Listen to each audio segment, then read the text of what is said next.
The hour of 12:30 having arrived, the Santa Cruz City Council will come to order. Madam Clerk, would you be kind enough to call the roll? Thank you, Mayor. Councilmember Triguero. Present. Bruner. Present. Newsom. Present. Boulder. Here. O'Hara. Here. Vice Mayor Kalantari Johnson. Present. Present. Having established a quorum, let me see if there are any statements of disqualifications on the consent agenda or any other item. Let me see if there are any disqualifications. On the Councilmember closed session Bruner. agenda or consent? Let's just go on everything. Okay. Not on the closed session, and I will declare when we get to consent session what Okay. those items are. This would be the opportunity for anyone who is with us either in chambers or online to make comments on any of the items we will be taking up in closed session. Those matters will be taken up and we will then dispense with those and come back out into open session. But let me see, no one with us in chambers wishes to make comment. Ms. Bush, do we have anyone online with their hand up? No, with their who hand would raised. like to? Very good, thank you.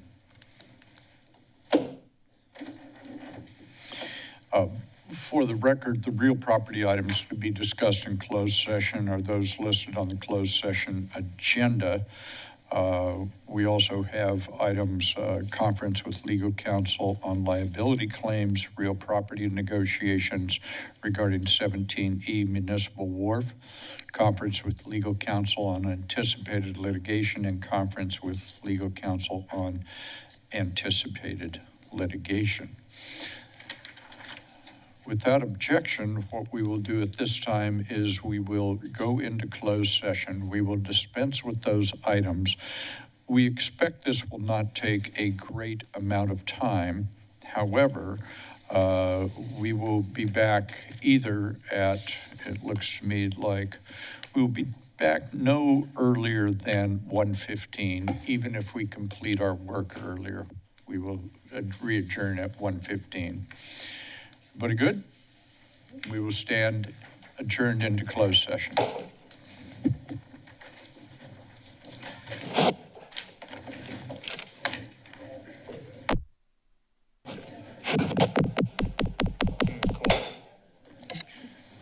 Santa Cruz City Council, having completed its business in closed session, is back in open session. Clerk, would you be kind enough to call the roll to reestablish a quorum? Councilmember Triguero. Present. Bruner. Present. Newsom. Present. Boulder. Here. O'Hara. Here. Vice Mayor Kalantari Johnson. Present. Mayor Cooley. Present. A quorum having been established, let me move to presiding officer announcements.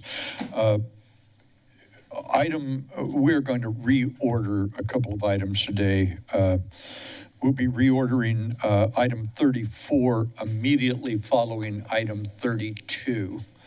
So those of you who are here on either one of those, we will take up 32, then 34.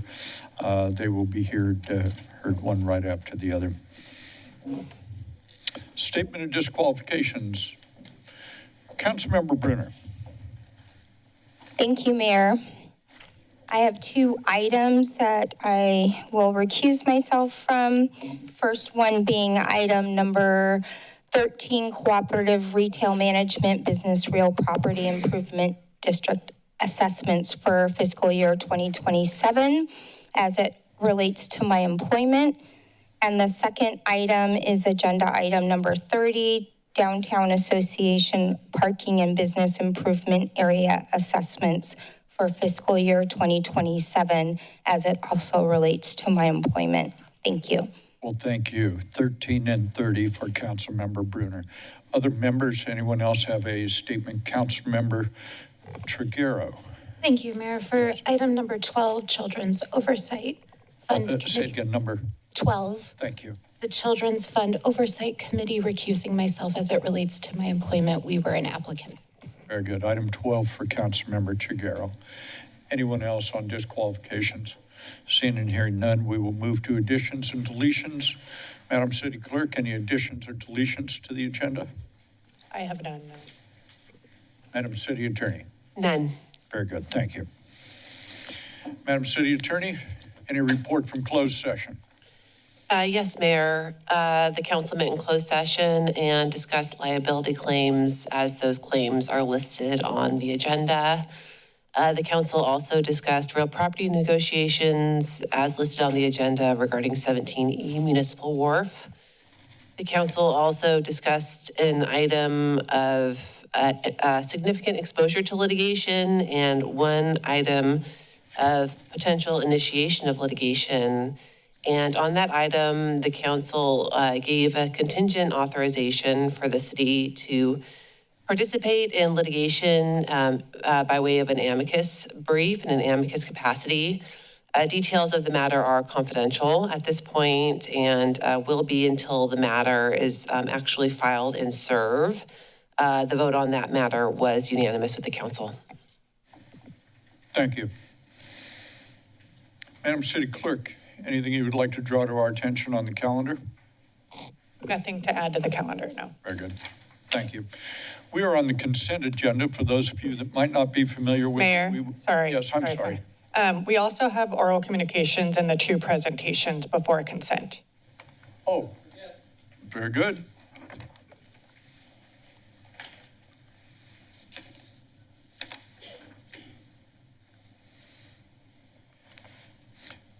Draw my attention to that. Where are we again? I'm sorry, I just missed this. Oral communications would be the first. Oh, I know what I did. I threw a piece of paper away. My goodness. Let me not do that on a regular basis. Okay, oral communication. I apologize to those of you who appear under oral communications on a regular basis. My apology.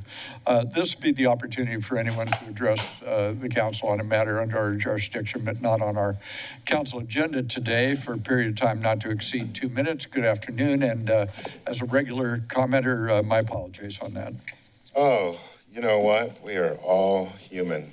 And it's just lovely to than others, apparently. Experience it. Kind of reminded of what drew me in to first publicly speak 7 years ago this month. I'd like to address the public and your guys' attention to the film Apocalypto and the escape scene when they stopped doing horrible things to their captive slaves and released them to hunt them with primitive weapons which they were quite skillful and adroit with in using. You know, the military frequency weapons that are everywhere saturated in this community just exploded after the shutdown in March of 2020. I was recently reunited with one of the individuals who engineered and made some of those weapons to be used in military situations and was very concerned that they were commonly being installed where he lives in England. But they're all over the place here. And this city could do something about it as a corporation. It just chooses not to.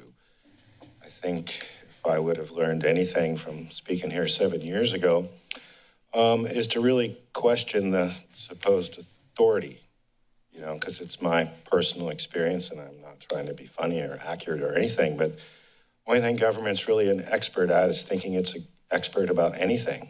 Our nation was usurped, our Constitution destroyed when this nation became a triad corporation.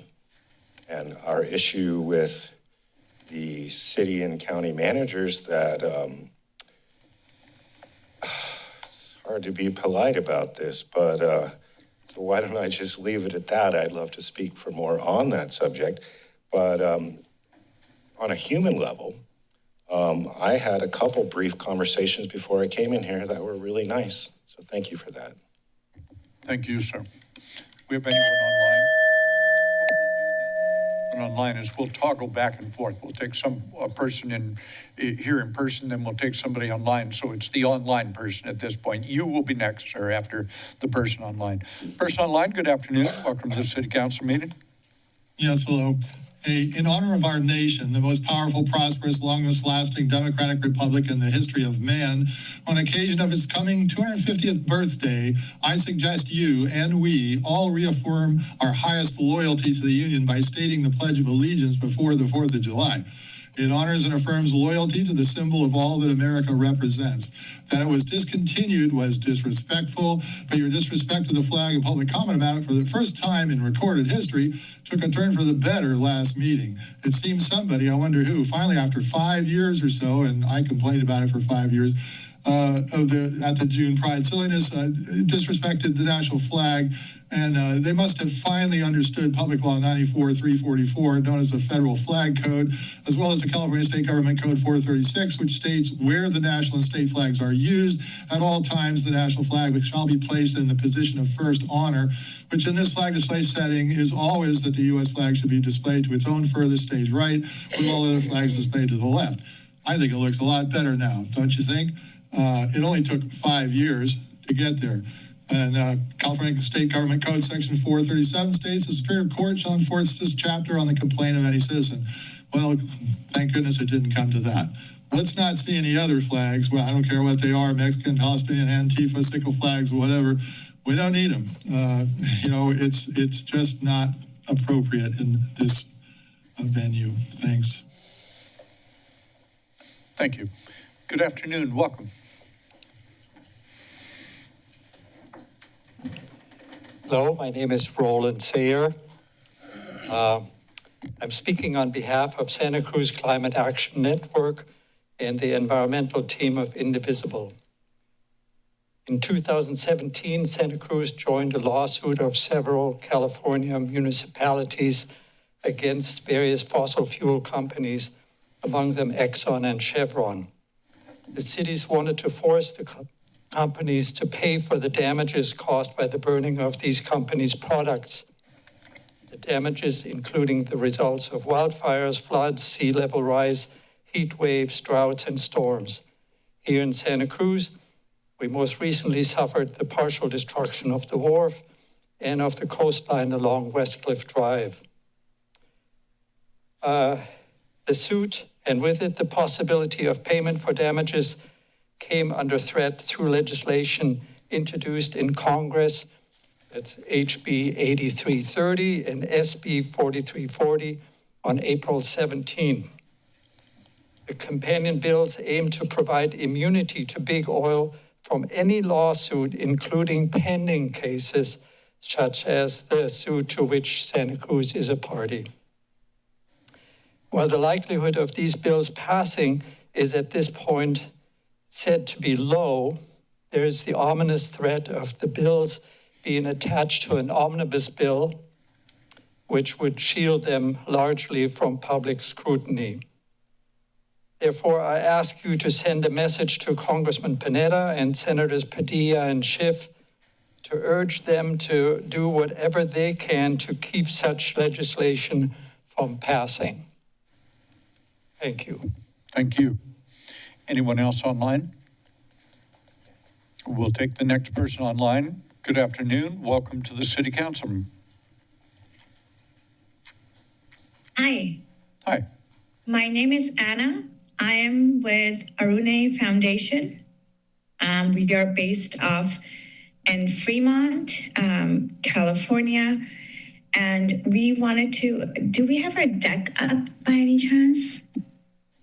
We had wanted to share some deck, but okay. She has a PowerPoint that we're going to display right now. Okay, thank you. Okay, perfect, thank you.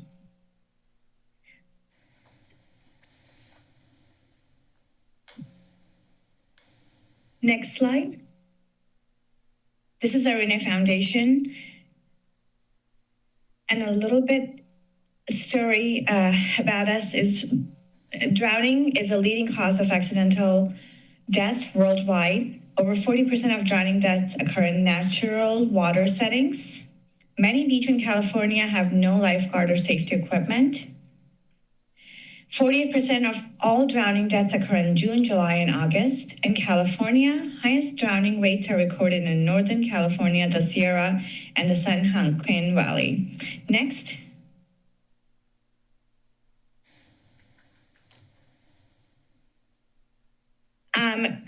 Earlier this year, on January 19, 2025, there were 2 deaths recorded at Cobble Beach Ranch, we are, next slide. A little boy and a man were drowned. There were no lifeguards available. And how the story is attached to us, Arune Foundation was created after a very similar loss of the sweet boy 4 years ago on January 18th at the Coval Beach in 2021. Next slide. Just in Santa Cruz, these are some of the stories we have shared and were featured. News people had shared with us, so we are writing. It was one in Santa Cruz and one under the debris in California. So many deaths are occurring. So what we're trying to do is have, next slide, please. We are installing rings. These are just the coastal pictures of how emergency is really happening, and we need to do something about it. How our foundation wants to help is that it wants to help install rings. Next slide. Along the beaches, some of you have seen them. We equip the beaches with these rings. They have a 100-yard rope with a life ring, but we can pull them out. We educate the programs in your local schools for younger kids to be aware. And we want people to be informed. So we want to post up signage around the beaches, letting people know of the safety. Next slide, please. So I just want to be careful here. You've gone pretty far over the allotted time, but I'm sorry. No, it's okay. You don't have to be sorry. Just try to wrap it up here. I'll give you Okay, I will wrap it up. So these are the 30 rings we have installed. We would love to get support from all of you in the office and helping us guide for the installation of the ring. I appreciate you taking your time. Thank you so much from Arune Foundation. Well, thank you very much. Thank you. Good afternoon. Welcome to the City Council meeting. Thank you, Mayor and City Council. Gillian Greenside. I want to bring to your attention and for the public record a dangerous intersection situation that has been recently created. If you can imagine Delaware Street, where Liberty Street butts into it, and also Monterey Street, which is one way where traffic peels off Delaware to go down Monterey. Recently, there was an ADU built on the corner of Liberty and Delaware, and that blocked view a little bit, but the problem is that because ADUs require no parking, all of the cars associated with this new ADU park on Delaware. And when there's 4 of the cars that are there, the visibility is 0. And you stop at the sign, which the city moved forward, which now creates a situation that the cars peeling off Delaware can butt right into you, whereas before you were stopped at the stop sign. The stop sign does not give you, from the stop sign, you have no visibility coming along Delaware from the left if you want to cross it or turn right. You have to creep almost to the center of the road. And I have talked with the transportation coordinator about this. The city painted about 6 feet of red curb. That hasn't helped because if the other 3 cars are parked there, you have no visibility. Add to that, the city granted a curb cut for a house across the street. It's a remodel. It's not a driveway because there's no entrance. It's a place to park a car. When that house is occupied, someone will park there and be backing out into this situation. So I've had 3 near misses, and I'm very careful because I know what it's like. I really suggest that you, I know you can't take action, but there needs to be a follow-up because this is an accident waiting to happen. Thank you. Do we have anyone else online? Ms. Bush? Okay. Good afternoon. Welcome to the City Council meeting.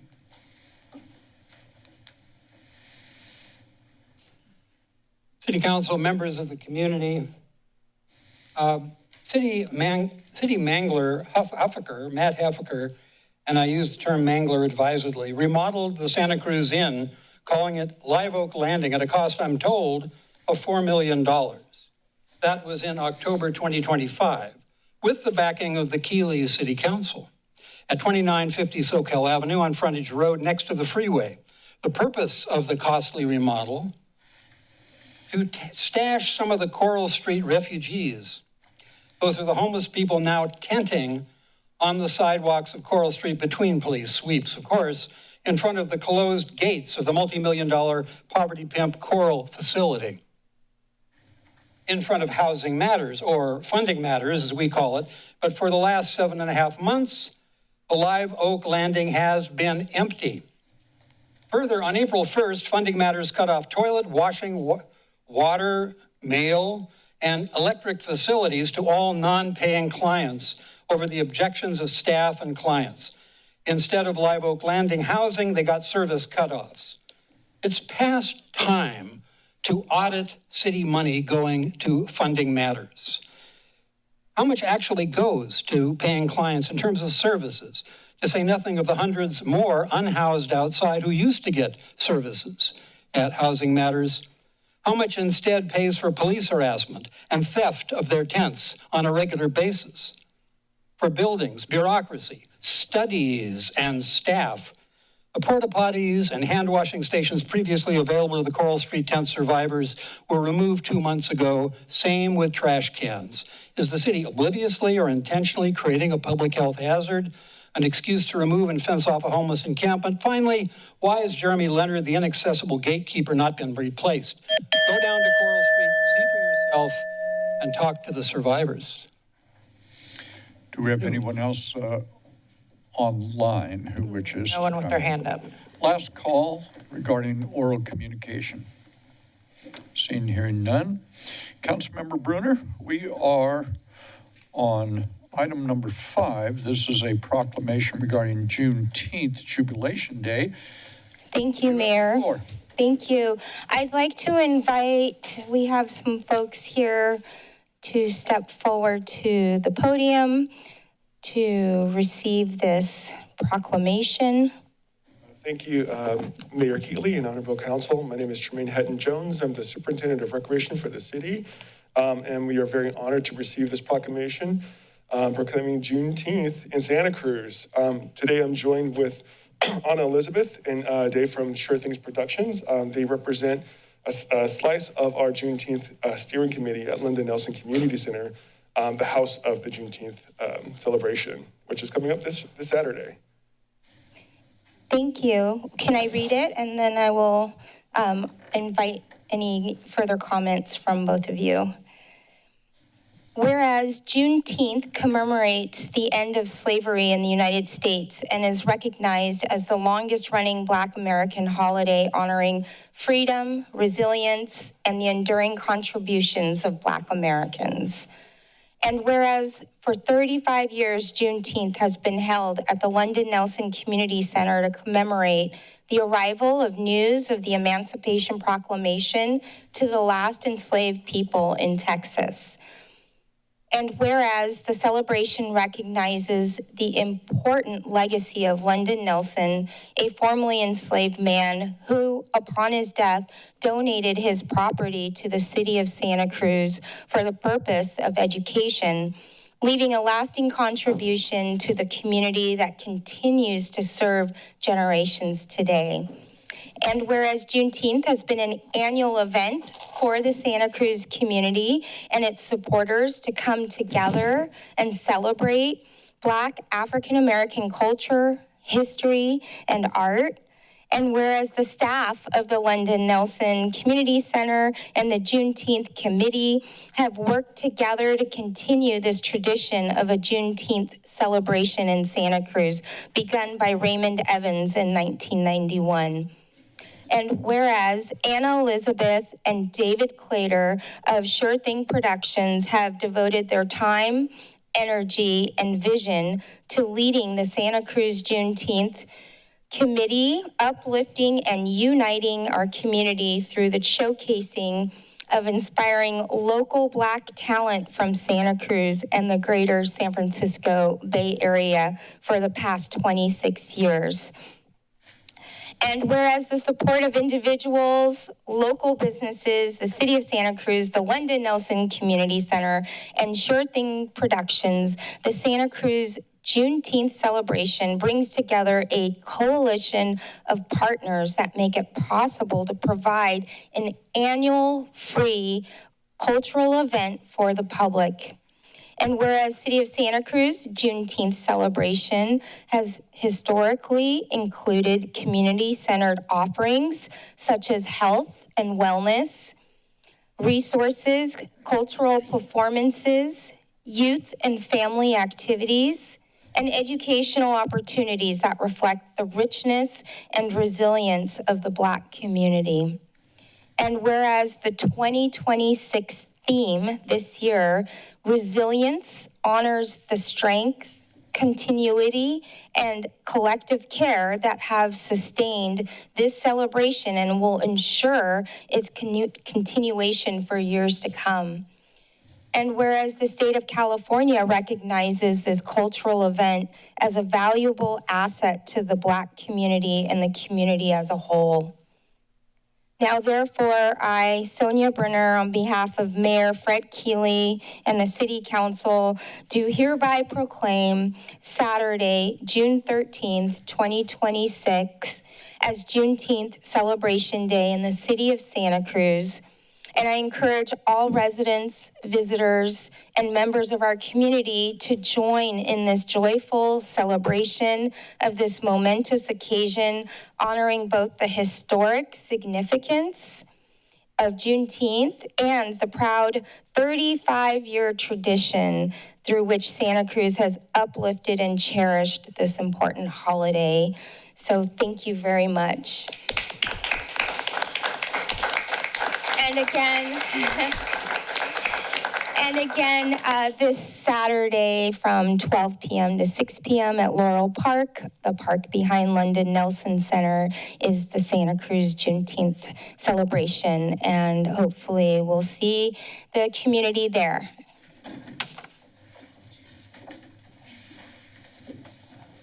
Public comment?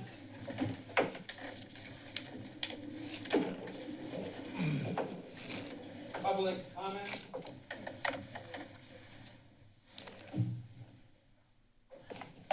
You're forgetting public comment.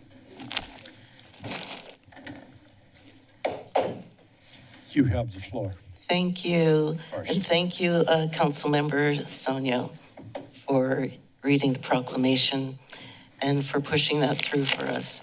And thank you all council members for acknowledging the 35 years of the Juneteenth celebration here in Santa Cruz and our contribution to the cultural life of the city and the county.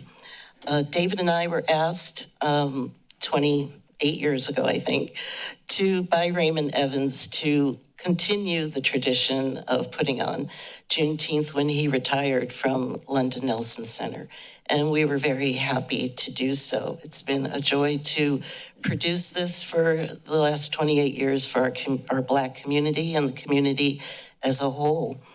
Every year we strive to shine a light on local and regional Black artists.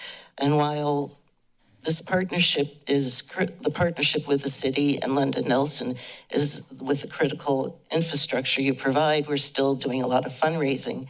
And to ensure that all the artists that we bring up at that day are paid and compensated.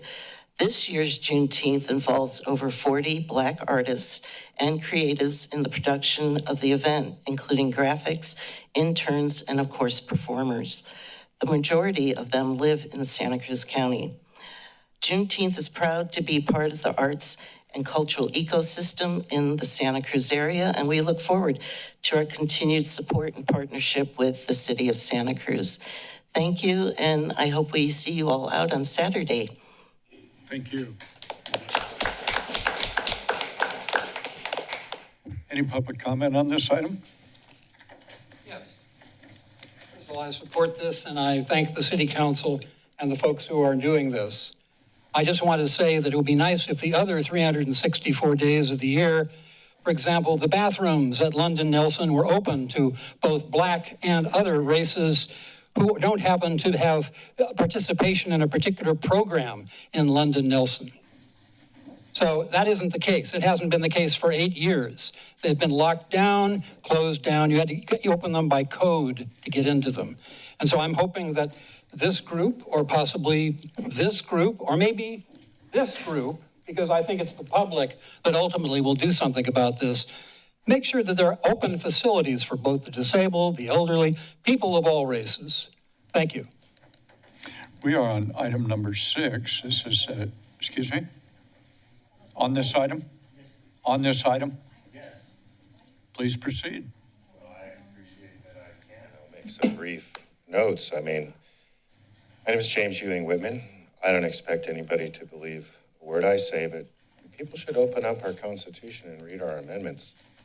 In our 13th Amendment made involuntary slavery illegal, but our 14th Amendment made voluntary slavery legal. Just look it up. There's a lot of people that have been oppressed, and people are being oppressed. I think that this is important.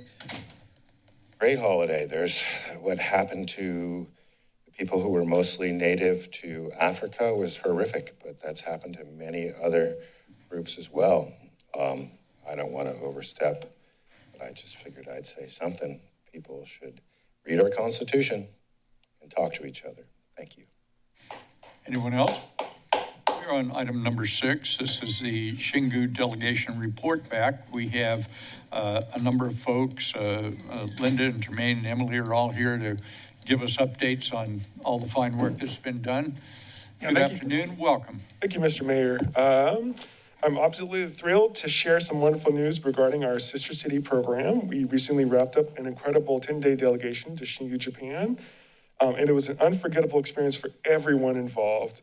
A vibrant group of 12 local youth and 4 musicians, as well as 3 dedicated adult chaperones, made their journeys across the Pacific. Our ambassadors immersed themselves in Xingu's rich culture, experiencing everything from the serene tradition of a formal tea ceremony to the breathtaking history of the region's sacred shrines.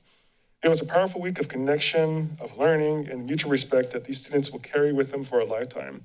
I'm also joined with me today with Emily Burton, who's the co-chair of the Xingu subcommittee, as well as Brian Schulman, who is a parent of one of the attendees, and they'll also be providing some comments. Wonderful, thank you. We'd be pleased to hear from them. Good afternoon, sir. Hello, Mr. Keeley, or may I call you Fred? Hi, Sonia. Anything will do. Thank you. And I'd like to address Councilpersons Bray Kell and Tari Johnson as well. My son Xander, I'm going to talk about my son Xander, and then I'll come back to the Xingu delegation. My son Xander, who is a bagpipe player, you may have seen him at the Santa Cruz High School marching band. He's also a jazz drummer. He's played in the honor band at Kumba Jazz, Cabrillo Jazz band at Mariposa in downtown, and also at the bookshop Santa Cruz for that you arranged for Xander's band, which was 3 of the people who went to Xingu to play at the bookshop Santa Cruz for one of this council, well, I think it was a mayor election launch campaign. So that's who my son Xander is. And Xander went on this, he was fortunate enough to go on this delegation to Japan as one of the 4 musicians that went. So Xander can't be here today because he's working at the boardwalk, which is another thing that he does to support the community. Also want to say something about Xander. He just got accepted into UC Berkeley. It's also really wonderful. But as you can see, none of the children are here because they are all doing summer activities. So because I knew about this event, I thought I would come and speak on it.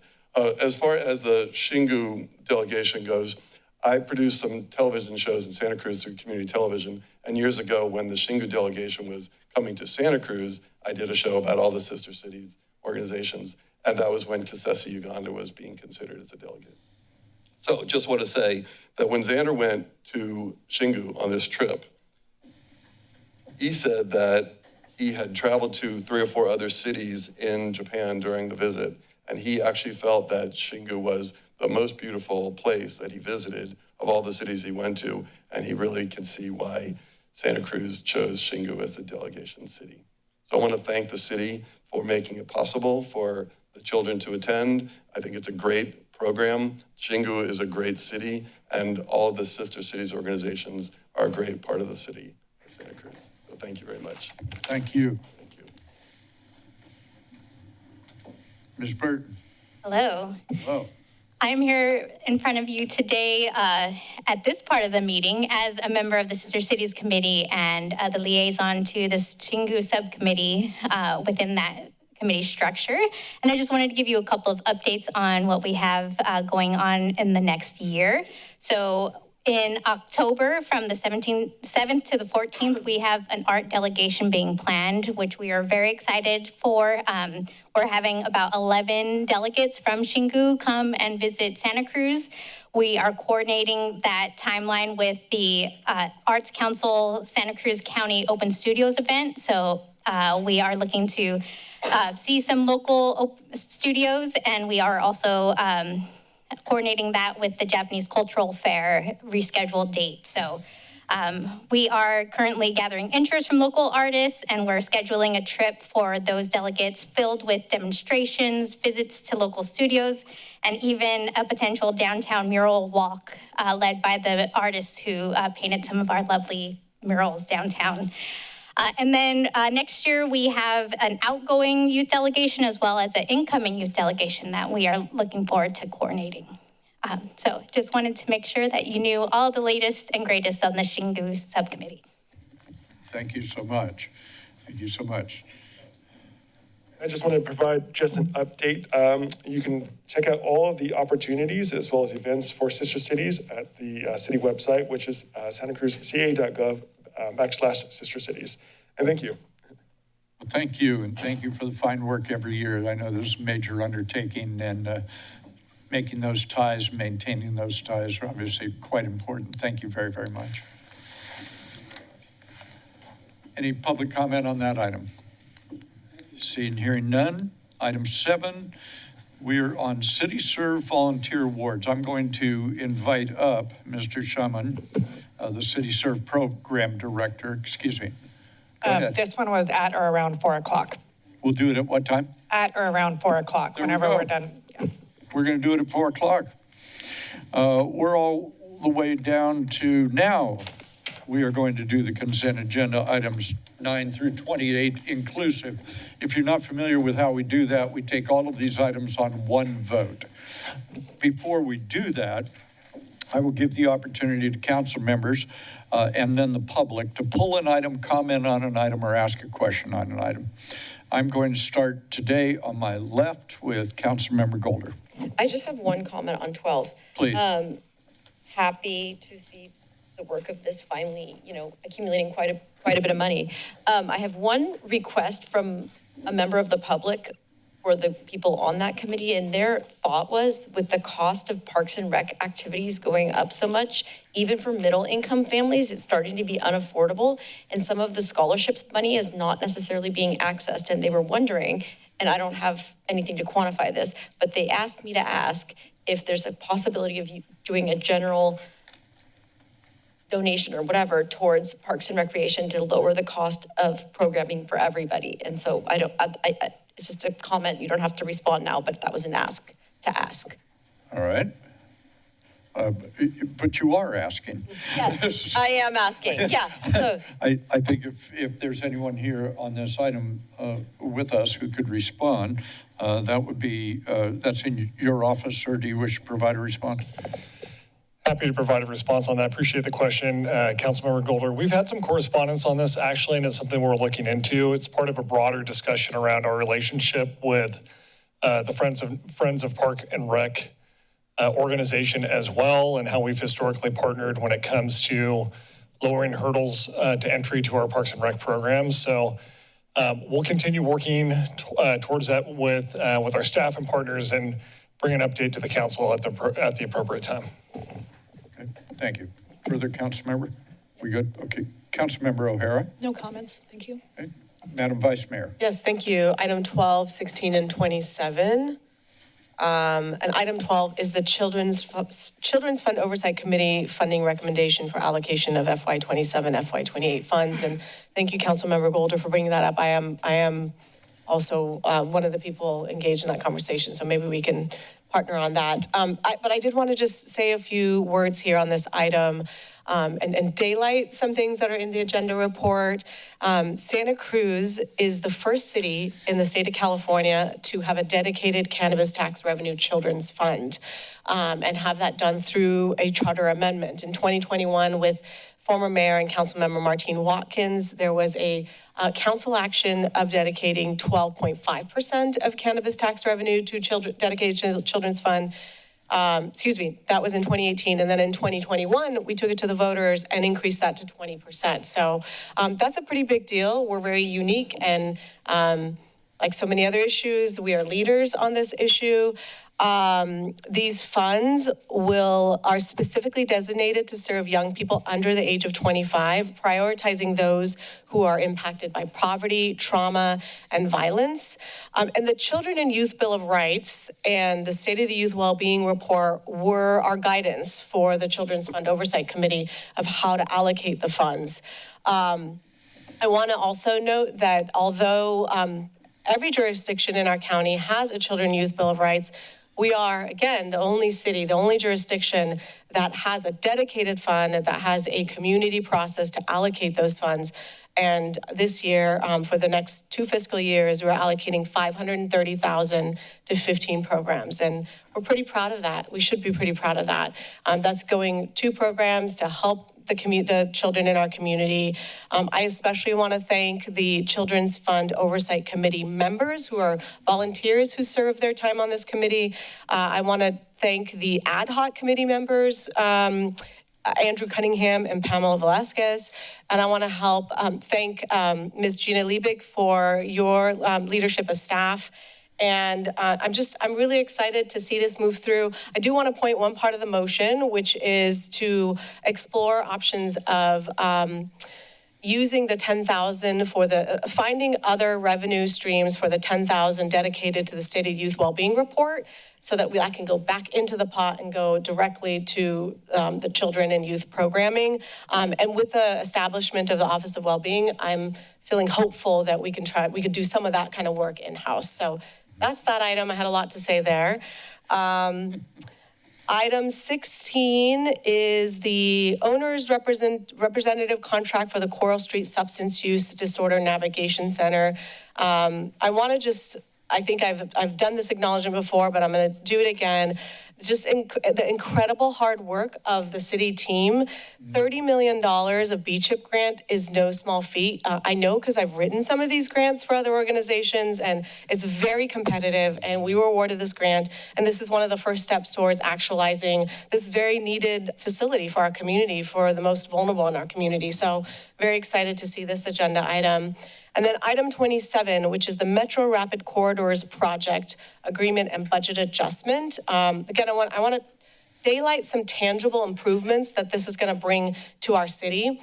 6 transit islands, dedicated transit lanes, transit signal priority to reduce delay at traffic signals, new and improved crosswalks, and improved amenities at stops, which includes shelters, signage, trash receptacles. So what we will see from this is faster, more reliable buses, a better rider experience, and a better experience for those of us, including myself, who still get around in a vehicle. So I really want to bring this up because we've heard through public comment and through emails a desire for our city to be really proactive around traffic safety improvements. And this is one of those items that's going to be doing that in a very significant way. So thank you to the Metro and your partnership, and thank you to our Transportation and Public Works staff for moving this forward. Look forward to seeing the designs that will come back to us in 2027. That's it. Thank you. Councilmember Newsom. Thank you, Mayor. Just very quickly on number 9, the minutes. If you remember at our last meeting, I offered an amendment to explore prioritizing a transfer to the paving fund for transportation safety projects. Yeah.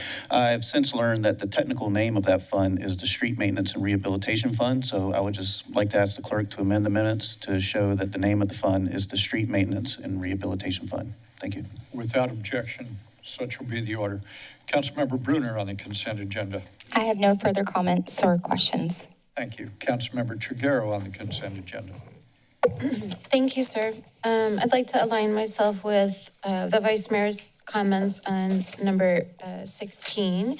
I'd also like to highlight, oh goodness, I lost it. Item number 14, Ocean Street Beautification Project. This is a wonderful new update as this important area for my district and as folks entering our city get their first sense of our city, that we improve that area. There's a lot of pedestrians and businesses and keeping that area very busy. And obviously during the summer, we have tourists coming in. And so we just want to highlight that staff is moving forward, thank them for their work on this beautification project, and remind constituents to be mindful when crossing that area this summer, as we do have unfamiliar tourists coming in. Thank you. Thank you. Anyone with us wish to comment on a consent agenda item? This would be your opportunity to do so. In the event that we have folks here and online, we'll toggle back and forth. Good afternoon, sir. Yeah, my name is still James Ewing Whitman. I'd like to comment on the minutes from the May 26th, which is item 3 on this. I think it's in item 15 there, which is proposed city charter amendments. I find it amazing being almost 60 and having immersed half my life in all kinds of different kinds of alternative information, to just realize that the more I learn, the more I know I don't know anything. And it is really humbling. So 2026, you know, this nation has a 250-year celebration going on. Also, 250 years, the Bavarian Illuminati were created. I looked up some stuff. I was curious about the Illuminati's connection to the Jesuits, and I'd love to read it into the record, but I'm not. People can do their own research. I didn't misspeak before when I recommended to the public to watch the scene from the film Apocalypto, the escape scene, because I would feel much safer as a released captive being hunted by experts with primitive weapons than to walk underneath the streetlights that are in this community, because they are military weapons. I could talk for hours on that. I don't think I said that at public comments, just wanted to say that. So as far as what's going on with potential confidentiality agreements, and, you know, I misspoke last week because misprison of treason is actually a federal penitentiary fine of 2 to 7 years, but seditious conspiracy is up to 20 years. I didn't know it was up to 20 years. So what can we do with the information we have? And is this nation really thriving? And are all of these actions that are not just happening in the city of Santa Cruz and Santa Cruz County and the state of California and the nation, but the entire world, with all of this surveillance technology, which goes right back to why I spoke here 7 years ago. This surveillance technology, is it actually for our safety? If this surveillance technology is so exquisitely powerful, why do we have any missing persons or missing children whatsoever? What is this stuff being used for? And why, with the green agenda, which I think is comical, but I won't go into detail about that now, why are people not up in arms about what the U.S. military is doing right now? Because that relates to this town. This police force's military is controlled by a foreign nation. Thank you. Thank you, sir. With regard to the consent agenda, on item 14, economic development folks and public works and others that are involved in the Ocean Street beautification project. Mr. City Manager, thank you for getting this and getting it teed up so that before the first Tuesday after the first Monday in the month of December, we will have this in place, and I really appreciate it. I kid you a little bit about it from time to time, but on a serious note, I think this is a very important thing to do. We don't get a chance to make a second impression, or a first impression rather, every time somebody drives in on Highway 17 onto Ocean Street, and making it look more inviting and more charming, interesting, artistic than the medium security adult facility look that greets our visitors when they drive in now. And this isn't a case of anything would be better. This is much better. And I want to thank you and all of those involved, because this has been a wrangling effort, I understand. And thank you so much for that. Matters back before the body on the consent agenda. Please. Thank you. First of all, before I begin any public comment, I'd like to request that a council member remove either items 11, well, all the following items, 11, 14, 11, and 16, and 17. And I mention this because the community has the option to do this and often doesn't know it. They have the right to request that a council member remove an item. Often people are embarrassed about reaching people quietly that do this. So is any council member willing to remove any one of these items? They aren't. Okay. So moving on, just some brief comments. These items all have to do with homeless services, pretty much, in one form or another. Item 11 talks about $465,000 going to essentially bus people back and forth every hour to the Armory because for some reason people are not allowed to make their own way up there. This is both degrading to the people who are there, and it can be helpful at times. It's also very costly. It should be an optional thing. It should be a voluntary thing. People should be able to provide their own services. We should get some kind of audit of this. That's item number 11. Item number 14, I have heard that Mayor Keeley was interested in making sure that fences were restored. I haven't examined City Mangler Huffaker's proposal, so I don't wish to discredit it without looking at it. I was wondering if... I'm going to be very clear. The title of the gentleman to whom you just referenced is city manager. Oh, I know. And I regard him as the city mangler based upon his most powerful position in the city. Thank you, though, for, I don't know, the interruption. That's okay. So the question I had to you, Mayor Keeley, if you can answer it at some point, is whether you are engaged in further anti-homeless architecture around, such as stones on top of the medians and so forth, to essentially drive away people who are holding up signs. I'd like to know about that. Not hearing yet. Owners, and you're invited to interrupt me, by the way, on that issue. It's a very simple question, yes or no. People can judge what the answer is. Coral Street Substance Disorder Navigation Center, $405,000. As I said before, this needs auditing to find out where it's going, what previous attempts have been successful and failed, what's going on with that. And finally, of course, the infamous Harvey West Studios, which is the excuse was used in some quarters to drive away services on April 1st for the majority of the homeless community, or even a minority that was receiving it.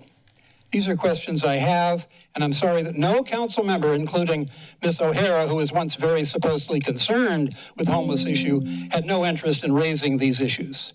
Thank you. Matters back before the body. Member O'Hara. I'd like to move the consent agenda. Motion by Councilmember O'Hara, second by Councilmember Bruner. Debate or discussion? I'd like to make a couple comments. Please make a comment. Thank you. I just want to reflect on the environment of council, how much has changed over the years since I was in staff's position, and quite frankly, was in a position to be called many names by Mr. Norris while I was sitting in staff's position. I would suggest that this community, that the folks that are sitting in the chambers right now, understand that name calling, belittling is really a reflection of the person who is doing that. If you would like to have folks respond positively to your comments, I think coming up and treating staff with respect and the manner at which they are working to serve this community would be in your best interest, Mr. Norris. Thank you. Clerk will call the roll on the consent agenda. Councilmember Triguero. I recusing myself from item 12. Brunner. Aye, with the exceptions of agenda item 13 and 30. Newsom. Aye. Golder. Aye. O'Hara. Aye. Vice Mayor Kalantari Johnson. Aye. Mayor Keeley. Aye. Motion passes and so ordered. At this time, we are going to take a 15-minute break until 2:25. And Mr. City Manager, if I could see you during the break for a moment. Thank you. We stand in recess until 2:25.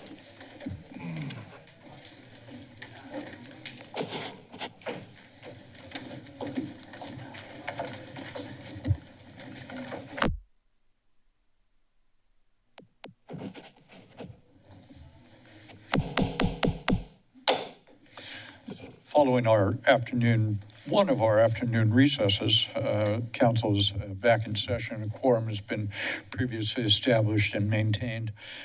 We are now on consent public hearings, items 29 through 31. Similar to the consent agenda, we will open public hearing. We will hear testimony on all of these items. Then the matter will be back before the body, and the body will take an action. So let me first ask if there are council members who wish to pull any one of these items. Seeing, hearing none. All right. Let me provide the opportunity for members of the public to make comments on any of these items. That would be 29, 30, and 31. Mr. Mayor, nice to see you, sir. Good afternoon, Mayor Keeley and City Council and staff. I'm Bruce Van Allen, and here mainly to talk about local preferences, accountability. The people of the community really care about having affordable housing, and they're aware that people are being displaced rapidly. And so this is not a problem that's going to go away. And one of the biggest concerns is accountability. That is, are we getting our money's worth in affordability? Are local people benefiting? Are the people that are truly in need benefiting? Is money being spent well? Is fairness a true component of people getting access to affordable housing? And so we have asked for a few improvements to your ordinance. And you will recall in the council, the mayor missed it, that we asked for some changes to the implementing resolution last time. Today before you is the ordinance, so that's what I'm focused on. The first one is that we would like there to be an addition to the ordinance. I believe you have a copy of it. If not, I have some copies here, to require that resident selection plans be mandatory on the owner, and that the plan must spell out how the resident demonstrated and the owner verified that that resident does indeed qualify for local preferences. The reason for this is to be sure that it's really being implemented. And so that's our purpose in that, what's identified as paragraph 3 in that section. Mr. Van Allen, yes. you do have copies of the Oh, I'm sorry, document. yeah. And Yes. if you would give those to the clerk can distribute them, and then we can track along with you. I'm sorry. Thank you, sir. I may have given out a bunch of my copies. Oh dear. Well. I'll tell you what we'll do. We'll do one over here. I've got one. I just handed one to my colleague here. We've got a couple of more coming around. I think we, and Mr. Butler, in the interest of conservation, is giving his up. There we go. Thank you. All right. Okay, thank you. Please proceed, sir. Okay, so the one I was just referring to is in the middle there, that paragraph 3 in red on this sheet. I don't know why I'm getting feedback here. And that's really a chief thing that we think is going to be important for how the city does this and how it operates. The second major one is that under enforcement, we felt that the language is a little too lax. It says, upon the city's request, owners of affordable units shall provide annual documentation. And we're concerned there could be staff cutbacks, there could be attitudes, there could be any number of possible reasons why the city might not actually request that of an owner. And then there's no public record that goes away. And so for accountability, for being sure we're getting our money's worth and so on, we would like that to be not at the city's request, but just a requirement that the owners every year file documentation that and the city retain it. And so then, and it would also benefit longer term research into how do communities like ours without huge resources provide affordable housing? What's the record of our efforts? And the longer we retain records, the more research could actually be derived from that. So that's our chief concern. We would like to continue. We would like to have you schedule some kind of a review of how we're doing in a reasonable amount of time so that we, the public and the council and the staff may grapple with, you know, as I said in May, if you're not measuring it, how do you know you're making any progress? You know, and so that's what we want is we just want more accountability and we want to really be sure that we're getting somewhere. Thank you very much. Thank you, sir. And thank you for your public service and your good work in the community. Let me see if anyone else wishes to testify on this particular item.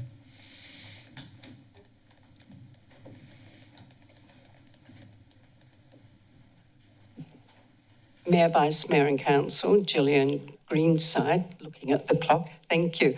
I think it's pretty clear that there's a vast difference between the resolution you passed on October 28th last year and the resolution and ordinance that we are debating today. And I don't think, I speak for myself, I don't understand why what we're facing with today is so much weaker. I don't know whether that's been discussed in the back room last time when you took a break or whenever, but the public hasn't, there's no transparency there on why it is so much weaker. Mr. Van Allen has just suggested some changes which will help, but still there is not that strength and teeth that was in your original mandate. The public narrative that the public is hearing goes something like this, quote, every affordable housing unit represents a real person or family, a senior able to remain in the community they love, a child able to study in the same school, a worker who no longer has to commute hours each day. That is the narrative. But that is not reality. The reality was spelled out clearly by Ms. Golder at the last meeting when this was discussed, that with her first-hand observation and discussion with people in these housing projects, the families were from the Central Valley, from San Benito, and from North Monterey. So there's a disconnect between what is going out as an impression and what is happening with our scarce affordable housing. As we know, these preferences can't apply to every category. The voucher holders, it doesn't apply. But we don't have data that would give us an accurate picture of what we want, which seems to be what you're saying in your public narrative, and what this ordinance will require. One section should be taken out, and that's the number 6 of the whereases, where you say an analysis of the 4 recently occupied 100% affordable housing projects, that 92 included household members who lived or worked in the city or the county. There is no data, no, that was voluntary. There's no data or documentation to verify that. It was not an analysis. It was voluntarily given from the property owners, and it should not be in the ordinance. And I've asked through 2 emails of staff for documentation to support that figure, and I have got no response. Thank you. Thank you. Anyone else wish to testify? Good afternoon and welcome. Thank you. My name is John Hall. I'm a resident of Santa Cruz, and I want to, Mr. Mayor and council members, want to thank you and the city staff for a lot of work that has obviously gone into this since last October. I appreciate that very much. And it's an important issue, as other people have emphasized. It's important because affordable housing units are rare and precious, and the people that need them most deserve to get them rather than someone else. So prioritizing according to need seems to me to be very important. It's important for us as citizens because we want to know that the money that our tax money that's going toward affordable housing, which I strongly support, is being used well. The ordinance that you have before you, you all know probably much better than I, but ordinances have a life of their own. You know, they get looked at 10, 20 years later, and what they mean by this, what they mean by that, you know. So I think that basically I'm here to say that I believe that the revisions that Bruce Van Allen has suggested are appropriate, clarifying, and strengthening provisions to put in the ordinance. That is, the ordinance is the guiding document. Resolutions can be revised more easily, but an ordinance is going to stick there for quite a while without a good deal of effort. And so you want to get it right the first time rather than drag through again. So I strongly encourage you to make those amendments to the ordinance today. And I also agree with Bruce that it would be really good. I think in the long run, obviously we need a monitoring system for affordable housing that is easy for developers and owners and managers to use, hopefully computer online. I think staff have talked about that some in the past. I would really strongly encourage bringing staff back after, say, 6 months for a progress report on the implementation of the ordinance and the resolution. Thanks very much. Thank you, sir. Do we have anyone online who's wishing to comment on this? They put their hand down. Very good. Anyone else wish to comment on this item? Please come forward. Good afternoon. I'm Lisa Ekstrom, and council members, mayor, members of the community.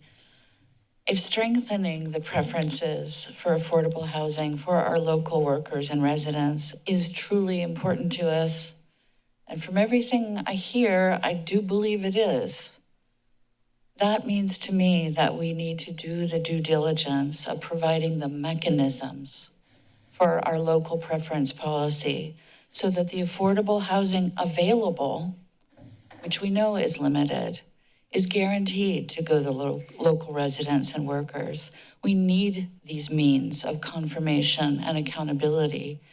I've also been puzzled by what appears to be watering down of the resolution and ordinance since the resolution of last October. And I also support Bruce's recommendations for the adaptation of those to the amendment.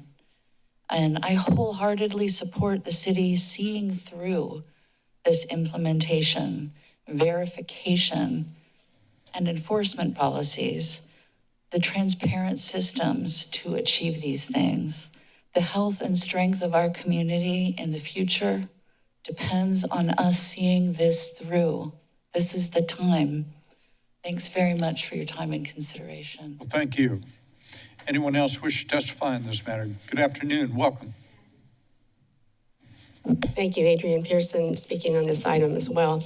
When the council members discussed this matter on May 12th, members had questions about implementation, tracking, enforcement, the problems with self-reported voluntary data, and the importance of having accurate data. And no revisions were made, though, at that time. And in its present form, this ordinance does not achieve the council's stated goal of ensuring that publicly subsidized homes will deliver local benefit for local workers and longtime residents. To achieve that goal, this document needs more work. And this public comment time really doesn't allow a complete list of suggestions to be provided now. But instead, here are some crucial examples so that council can appreciate the gravity of why the document should not be passed in its present form. First, under compliance, the city should provide the plan and uniform procedures for implementing the required local preferences, and for determining whether potential renters or home buyers are entitled to the preferences. This should not be designed by the property owner, potentially resulting in a different plan and different procedures for each property in the city. This would make aggregate statistics impossible to accurately tally. The city must supply a uniform data entry form.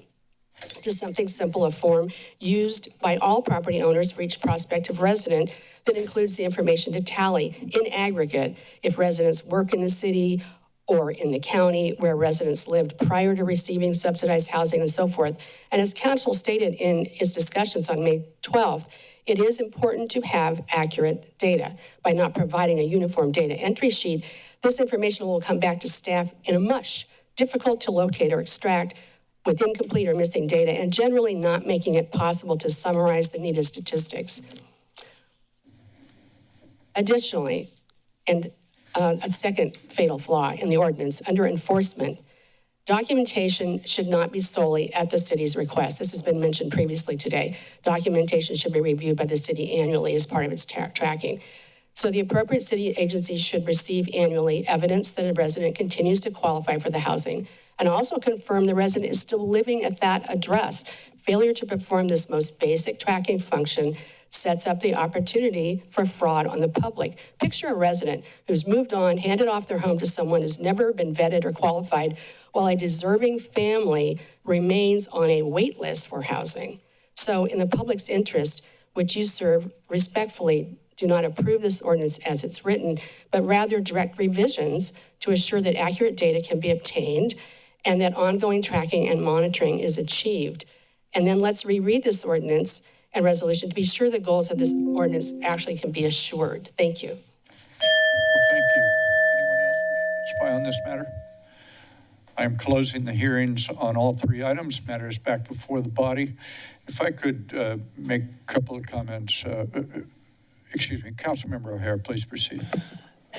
Thank you, Mayor. I would actually like to, and I don't know if these are separate requests, pull item 29 while simultaneously moving item 30 and 31. I'm sorry, I can't hear you. Say it again. Pull item 29, the item of which the public has come forward to discuss, the local preference policy, and also move item 30 and 31 from the consent public hearing. Let me think through here the consequences of that. You want to continue items 29 and 31? No, I want to pull item 29. I heard that part. And then move the other two items on consent public hearing, 30 and 31. I see what you're saying. Thank you for repeating it for me. I appreciate that. And I'll second that. Okay, without objection, we don't need to vote unless there's an objection. Now, we'll just go ahead and do that. That sounds fine. So let's take up the two that you have moved on. Yes. Oh, sorry. There would need to be a vote on passing the two items. Oh, I understand. That's what we're doing right now. Great. I think that's what we're doing. So there's a motion and a second, no, I'm sorry, and a second to pass the two items, and we'll take the other item up separately. Very good. Further debate or discussion on those two items? Seeing and hearing none, clerk will call the roll.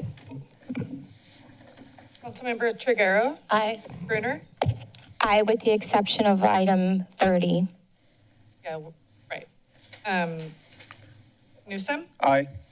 Holder. Aye. O'Hara. Aye. Vice Mayor Kalantari Johnson. Aye. Mayor Keeley. Aye. Councilmember, thank you. That moves us right along. We are then on item 29, the local preference issue. And we have closed the public hearing. The matter is back before the body for consideration. Let's see if what we could do. I have a couple of comments to make. This is unusual. Usually we want to get right to a motion, but I want to take a second. This is a little bit unusual. Mr. Van Allen and others, Mr. Hall and others who are here today, we've been working on this concept for about 3.5 years together. It was a on the table, off the table issue for all of the discussions for a couple of years around putting together what became Measure C, the affordable housing funding measure and homeless prevention measure.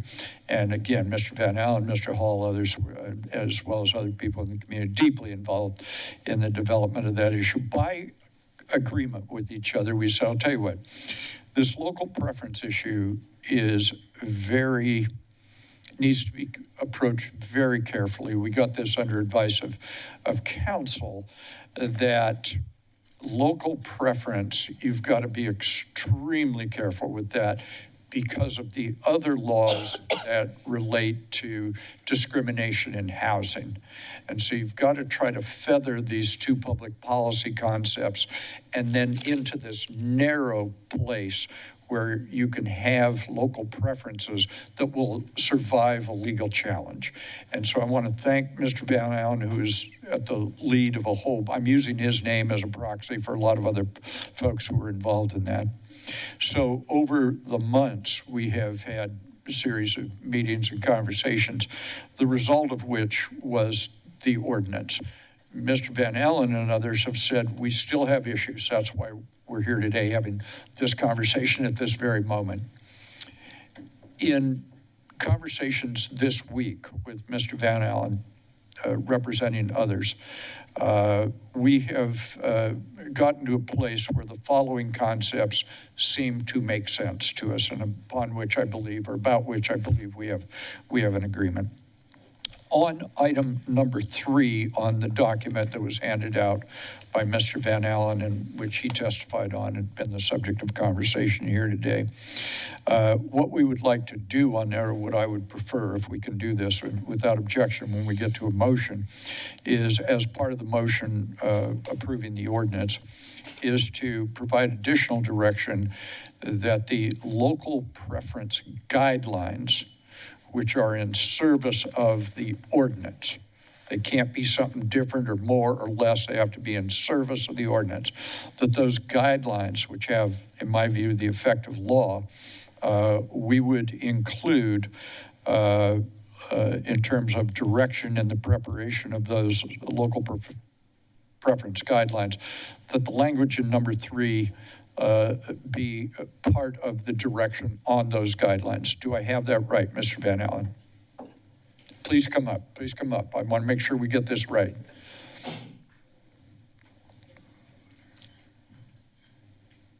The point of this is to be sure that it's mandatory. Yes. And if the guidelines are a place where it is implementing the law and therefore are mandatory at the time they're in effect, then that, to me, appears to serve. I still am going to want to review it and see what the experience will be. Understood. But, thank you for that. But so you're saying if it goes in the guidelines, it is as mandatory as though it were in the ordinance? I am going to check with our city attorney. I am led to believe that they are tied together. That's correct. Okay. We good? Stay there. Have a seat right there because I'm going to go to your other issue now. With regard to enforcement, you have 2 items under enforcement. Item number 2 under enforcement is the one that we've continued to do work on up to this present moment, including this present moment. A way, and I think this may be the way to go on this, this really goes to that issue of Mr. Hall and others have said about if you can't measure it, you can't manage it. So how do we measure it? And how do we make sure that we're both measuring and managing? And those are consistent with the guidelines and the ordinance. In that regard, when we get to making a motion, if the maker of the motion would begin to make a motion to require a progress report on the ordinance and the guidelines returns to the city council in 1 year's time. So the next city council will be looking at this before they adopt the next budget, before we make other fiscal conditions and circumstances and decisions, et cetera. Mr. Van Allen, do I have that right? 1 year, it seems like a long time, but I understand. Now you have to do, under the law, you already have to do your general plan housing element update? Is Yes, that, sir. And that's already a procedure you have in place? Is that something that this could be incorporated in? If I Mr. may, City Mayor. Manager, please. Yes, I think Mr. Van Allen's correct. That would probably be the best way to bring that update forward. We would combine it as part of the annual housing element update that we bring to the council annually. And Mr. Butler, we typically get that in what period of time? Thank you, Mr. Butler. Thank you. Good afternoon, Mayor and Council. Lee Butler, Community Development Director. That is due to the state by April 1st, and we typically bring it to the council the second meeting in March. Oh, so that would be a bit earlier than a year. So agreeable, Mr. Van Allen? Could it be its own section within that housing element review about local preferences, just so it's distinct? I'm going to say this. Yeah. I'm going to say probably. I don't want to constrain whoever the next mayor may be to do things. But yeah, well, let's make sure they're on the same agenda. Yes. Yeah. Okay. Yeah, we can commit to that. Okay. Thank you. Good. Thank you, Mr. Van Allen. Preference of the body. Councilmember O'Hara. Thank you. I have a few questions in relation to the discussion, and I appreciate the mayor's work on this and the work of the community. I want to make sure I understand the semantics of this very precisely. So what Mr. Van Allen brought up were amendments to the ordinance. What I'm hearing you say, Mayor, is that you would like to make similar amendments to the council policy, which we already adopted via resolution on May 12th. Let me see if I can take that in pieces. There are no amendments to the ordinance. Neither of these recommendations are amendments to the ordinance. They are additional direction to our staff on how we are going to deal with the local preference guideline in the development of those if we adopt the ordinance. And then the other one is part of a report back on local preference. The guidelines are called for in the ordinance, but they're not the same as that resolution that you already adopted. It's a separate thing, and it is the implementation of the law, so it has the force of law, as I understand. Thank you.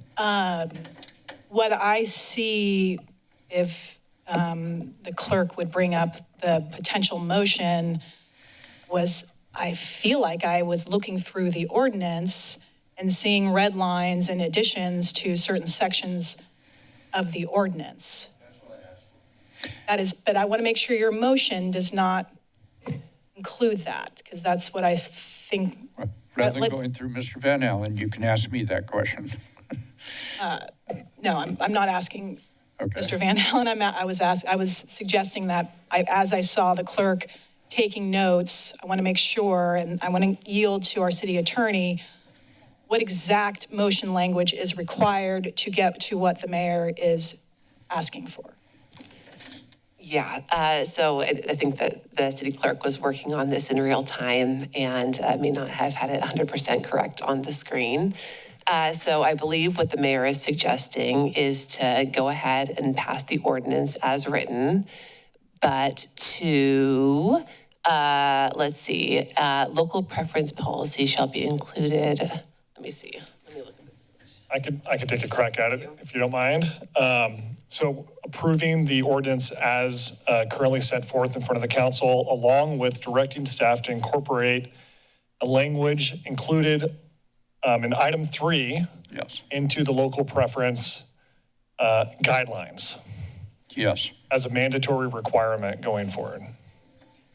In addition to item 2 under enforcement? In addition to directing staff to return as part of the annual housing element update and providing a report of the ordinance's performance over that period of time. Okay. Councilmember, if I could, let me see if I could find a point of clarification. The only thing that would be in addition to final adoption of the ordinance today would be these 2 items in red, the one that says 3 under section 24.16.430. That would become direction to include in the guidelines that are required to develop. And then under what is listed as number 2 under section 24.16.450, that would be an additional direction. It would not be this language. It is additional direction that, concurrent with bringing back the general plan update and so on, that this item be on that same agenda, a report as to the how this is proceeding. Yes, that's helpful. Good deal. I want to, I guess, ask a question of the city attorney. The replacement of tenant to resident, I think, is somewhat important to address. I just want to make sure that you are comfortable with that replacement. I'm not, actually. So I think the mayor was suggesting that all that whole language that the city clerk has up right now, this was suggested in the number 2 by Mr. Van Allen. I don't believe that the mayor actually gave any direction related to that item. So I think that whole paragraph you've got up right now can be deleted.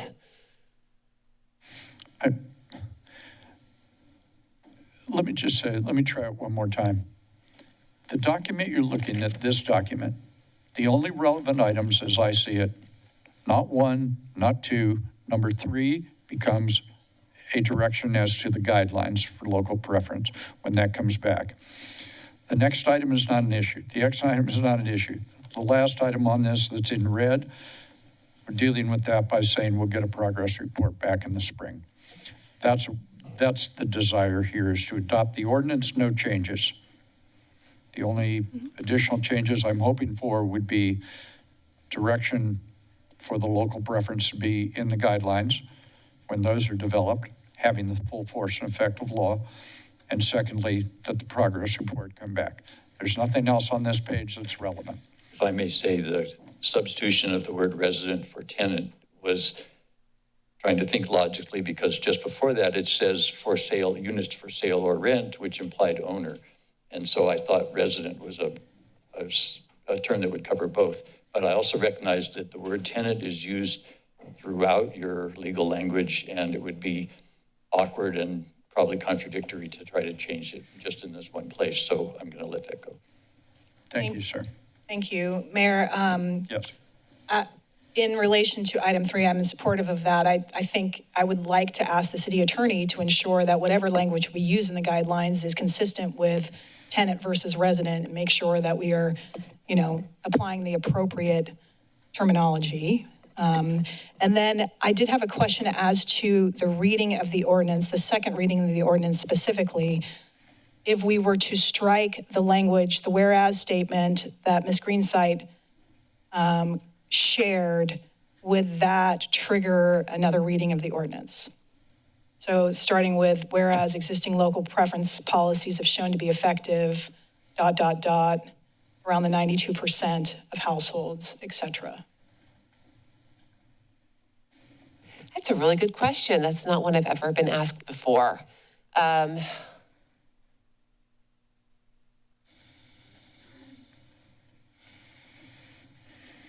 going to say yes, that it would, because it would be a change to the ordinance as published. Okay, well, with that in mind, I would prefer to move the second reading forward. I appreciate the back and forth work between the mayor and Mr. Van Allen et al. And I think we have clarity on the motion is to amend the guidelines associated with item 3, ensuring that there is some clarification of tenant versus resident, and then further direction to staff to return on or around March of 2027 to provide the additional accountability that is associated with item 2 here as well. In the general plan housing element update. Sotto voce. Is there a motion? Is there a second? I'll second that. Motion and a second. Madam Vice Mayor? I think it's important to move this forward. There's been a lot of work done on this. I appreciate these suggestions and how we're weaving it in. I do think that this 92% of households who moved, I think that's an important piece. I don't want that piece to hold the second hearing up. I just wonder when we get this update in less than a year's time during the housing element update, if we can, I don't know what the best way forward is. I think we need to have accurate data and accurate information moving forward. So is there a way to do that when we get the progress report? I don't know if it's an amendment to the ordinance to strike that. I don't know what it is, but I think it's important to have accurate numbers. I think the proposed ordinance as it currently stands has very strong expectations around data collection and reporting going forward. That's certainly our intention around implementation. And I think as part of that annual report, we will bring back a robust data set of what we're able to collect. Part of the plan, we're standing up the website and creating a dashboard for tracking purposes. So I'm confident that we'll have some helpful information when it comes to the performance of the ordinance when we come back to the council. And the council always has the discretion of making modifications to an ordinance at some point in the future if you feel it's appropriate. Thank you. For the debate or discussion, Councilmember Brunner. Thank you, Mayor, and I appreciate the succinctness of getting to this point and the discussion. Thank you to all the community members who care and are working with us to strengthen our local housing preference policies. My quick comment in all of this, and it each time becomes clear, there's also an element of marketing, education around affordable housing and understanding that all the different types of affordable housing that exist and what the local preference policy applies to the types of affordable housing, whether it's a federally funded program, whether there's housing vouchers included or a project-based voucher included with the unit. I think that piece of it is something that I hope that we can continue working to strengthen as well, so that everybody in the community understands all the great programs and work around affordable housing that is happening. And it's not a blanket term, affordable housing. Different rules apply to different programs. And so that's really important context to keep in mind. Thank you. Thank you. The Vice Mayor is recognized. Thank you. I did want to just address one of the concerns that were brought up by some of the community members, that the resolution that we adopted in October looks different than what's before us now.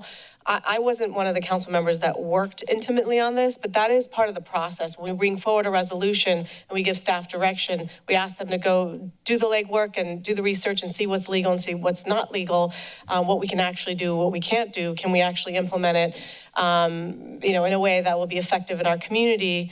And so that's why the change between the resolution in October and what you see before us, where we're trying to bring something and adopt something as law that is actually implementable and is aligned with state law. So wanted to just make a note on that. Further debate or discussion? Clerk will call the roll. Councilmember Triguero. Aye. Brunner. Aye. Newsom. Aye. Boulder. Aye. O'Hara. Aye. Vice Mayor Kalantari-Johnson. Aye. Mayor Keeley. Aye. Motion passes as ordered. Thank you, Mr. Van Allen. Thanks to your colleagues as well. By way of folks having a sense of where we are, here's what we're going to do. We are going to take up item 32, then item 34, then take our afternoon break, then return here for item 33. 32, 34, break 33. Item 32, we are on this item.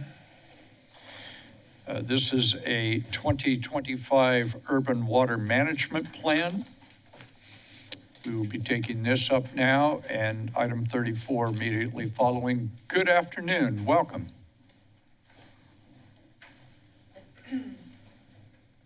Good afternoon, Mayor, council members. My name is Sarah Easley Perez. I'm the principal planner in the Water Department. I'm going to provide a presentation today on the 2025 Urban Water Management Plan and Water Shortage Contingency Plan. In the following item on the agenda, you will be asked to consider adoption of both of these plans for subsequent submittal to the California Department of Water Resources per California Water Code. The presentation highlights key requirements and elements of both of these plans and has been thoroughly vetted by the Water Commission through presentation and discussion at multiple monthly meetings. I'll provide an overview of the Urban Water Management Plan, then the Water Shortage Contingency Plan, and then talk a little bit about outreach and schedule. So the purpose of the Urban Water Management Plan is to support long-term water supply planning and to inform water management. The Urban Water Management Plan is required to be updated by all urban water suppliers that serve more than 3,000 accounts every 5 years. The 2025 Urban Water Management Plan for all water providers is required to be submitted by July 1st, 2026. And non-compliance with this water code can affect eligibility for state grants and loans. The Urban Water Management Plan includes supplier background and conditions, key information about our water system, as well as documents existing and historic conditions. This is a look at some of our existing and historic conditions. Just very quickly, you will see across the bottom, the bars are rainfall per year. Jumping back up to the top, the green is our population. You can notice that it peaked around 2020 and has been on a slight decline since then, with the 2020 pandemic year when UCSC students were away, showing a sharp decline. Accounts are the purple, and the red along the bottom is our annual water production. And you can see how that peaked back in the 1990s and then fell, has been gradually falling, and since 2014 has been relatively flat. The Urban Water Management Plan requires us to forecast our demand going forward. This is our 25-year demand forecast. It was informed by development projections from all of the jurisdictions that we serve, which includes all of the city of Santa Cruz, as well as portions of unincorporated Santa Cruz County and the city of Capitola. The bottom row that has a blue box around it, that's what we use in our planning. Those are our rounded projections. And note that our 2050 projection of 2,900 million gallons is equivalent to our patterns of use that we had in the 1960s. So our water use has really declined in recent years. The plan requires us to look at system supplies.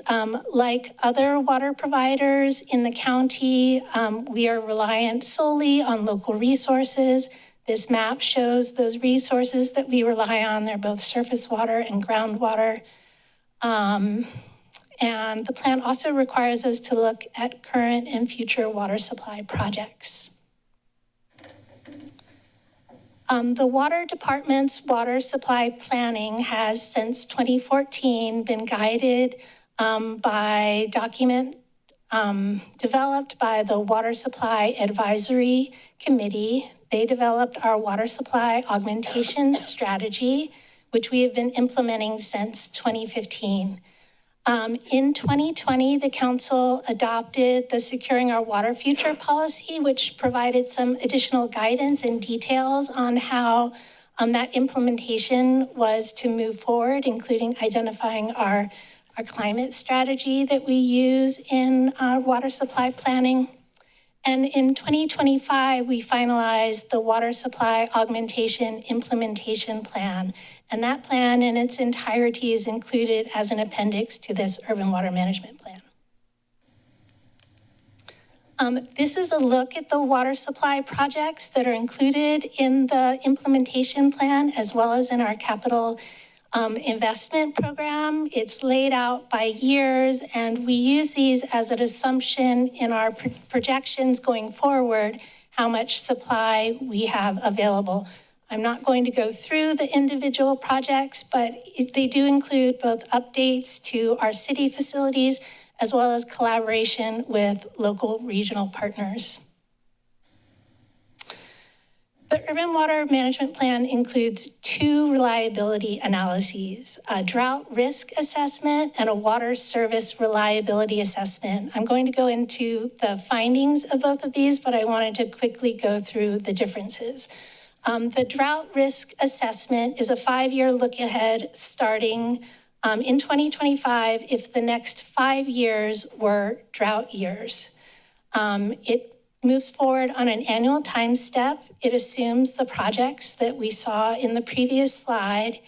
And we do that same analysis in 2 ways. We base it on historic hydrology. We look at the period from 1973 through 1977, and we also use a climate change hydrology. So we do 2 different models for this.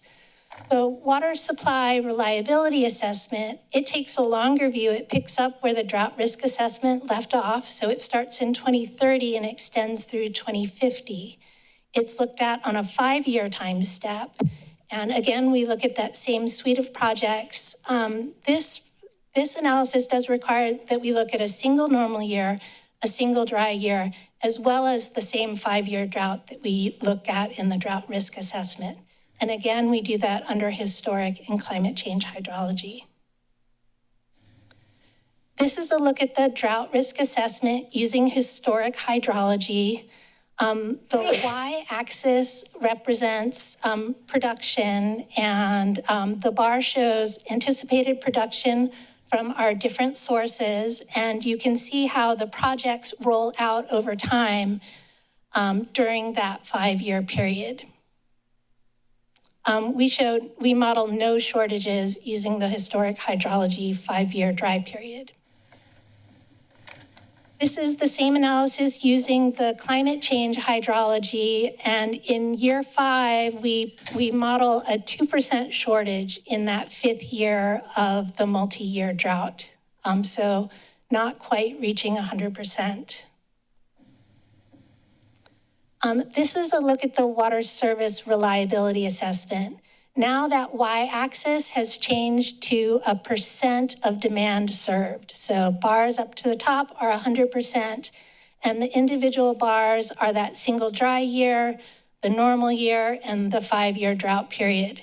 Again, under historic hydrology, with all of the planned projects rolled out, we anticipate being able to meet 100% of demand.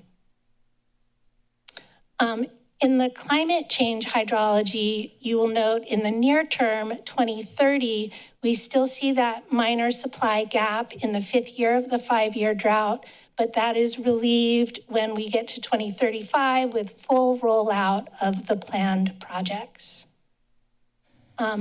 So in summary of the drought risk assessment and the water system reliability assessment, we see a minor shortage of 2 to 4% in the 5th year of the 5-year drought under our climate change conditions. And in the long term, 2035 to 2050, we project supply reliability under all our modeled condition with the implementation of our planned water supply augmentation projects. Moving on to the water shortage contingency plan. The water shortage contingency plan is included as Chapter 8 of the Urban Water Management Plan, but it also must be adopted independently of the Urban Water Management Plan. It was last updated with the 2020 Urban Water Management Plan, and it defines our responses to water shortages, really lays out the actions that we will take. So we're not proposing any major changes to the 2020 water shortage contingency plan. Our current plan has a volumetric customer allocation rather than restricted use. So we provide each customers with a target of water use that they need to meet per month rather than say, for example, you can't water your lawn on Tuesday. You can water it whatever you want as long as you meet that allocation. And outreach and enforcement ramps up with each shortage stage. We implemented the water shortage contingency plan last in 2021. At that time, we excluded business customers. The one new element of the water shortage contingency plan we included was a new appendix of more detailed allocation tables than we had included in the 2020 plan. And this really just clarifies the methodology we use from each customer class, but is still based on what we did in 2020. Moving on to outreach and schedule, there's a lot of information on this slide. As I said at the beginning, we coordinated closely with the Water Commission during development of this document, beginning in October of 2025 and ending in April of this year, where they had an opportunity to review the full preliminary urban water management plan and water shortage contingency plan before it was officially released for public. The next items, we made wide distribution of notice of the availability of the draft urban water management plan. It was published online, made available at the downtown public library as well as at the water department offices. And we sent required 60-day notifications to the jurisdictions that we serve. And notice of this meeting was also sent to those jurisdictions as well as published in the Sentinel on 2 subsequent weeks, as required by the Water Code. The plan is fully compliant with WCAG 2.1 ADA accessibility requirements. These requirements have been rolled back a year, that we are not required to comply with them now until April of 2027, but this plan already meets those requirements. And finally, a quick look at the schedule. May 8th was the date that the draft plans were made available for public review. We're here at June 9th, which is our public hearing in consideration of adoption of both of the plans. If they are adopted, we will submit the plans to Department of Water Resources and the California State Library later this month, as well as send notice of availability of the final urban water management plan and water shortage contingency plan to our partner agencies, and the same distribution we sent for the draft.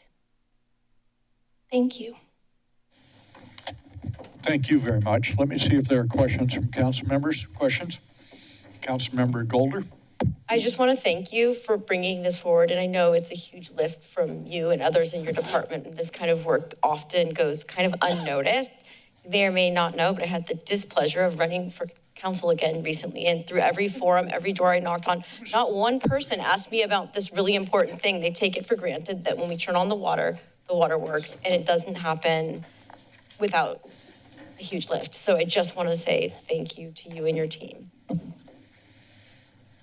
Thank you. Councilmember O'Hare. Yeah, ditto on that. Thank you, Councilmember Golder, for making those comments.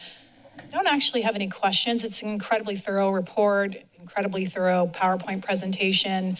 I do want to also recognize that what we're seeing in front of us today is a culmination of several decades of analysis work, and the sustainability of this community is 100% contingent on the work that you do every day. That is rolled up in these plans, that whether the state requires it or not, it does demonstrate not only our effectiveness in delivering safe drinking water, but our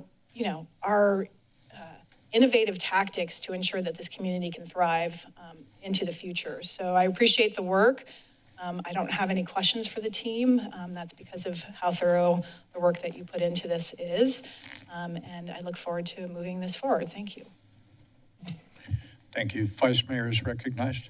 Thank you. Ditto what my colleagues just said. And I just want to name this, that Santa Cruz met and exceeded our requirement to decrease water usage by 20% by 2020. That really stood out to me in the report, and it's because of exactly what my colleagues have just said. It's the work that you've done to engage the community, educate the community, get us to where we are. So thank you so much. Councilmember Brunner is recognized. Thank you. Thank you for presenting the information, the plan, the tables, and the data of the different action and, the contingency that's studying 5 years out and what that action plan would be. I think it's really important for us to understand, the community to understand this important work. And I just want to highlight, thank you for ensuring the ADA accessibility with the plan. Thank you. Further questions by members? Let me see if anyone who is with us wishes to make comments or provide testimony on this item. This would be the opportunity for you to do so. Do we have anyone online with their hand up? Let's take that person. Person online, good afternoon and welcome. Yeah, hello. Yeah, this is Garrett. I don't like winging my comments, but I'll say a few things. I'm kind of confused how back in the early 2000s we were supplying 4 billion gallons a year, and now it's 2.5. Did something happen that water disappeared? It seems like we're not using anywhere near as much water as we used to. And I don't think you should dispute that. And part of course, the reason, I think a lot of it is, there were some kind of scary drought years, but, averages are averages, and, we haven't really had a problem for years now. And I don't dispute that having more water storage is good in the sense that you never know. Back in the year 850, California went through a 100-year drought, which if it happened again, we'd all be moving, so anything could happen. I don't know how frequent a 5-year drought is. It has happened.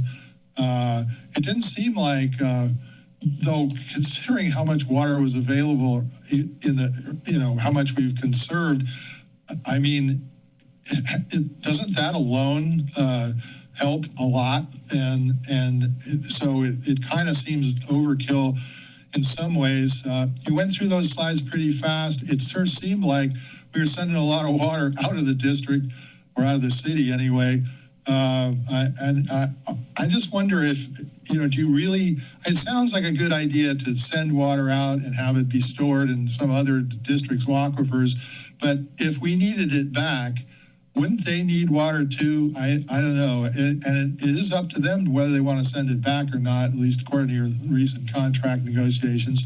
So I just do wonder about that. They aren't just giving a lot of our water away.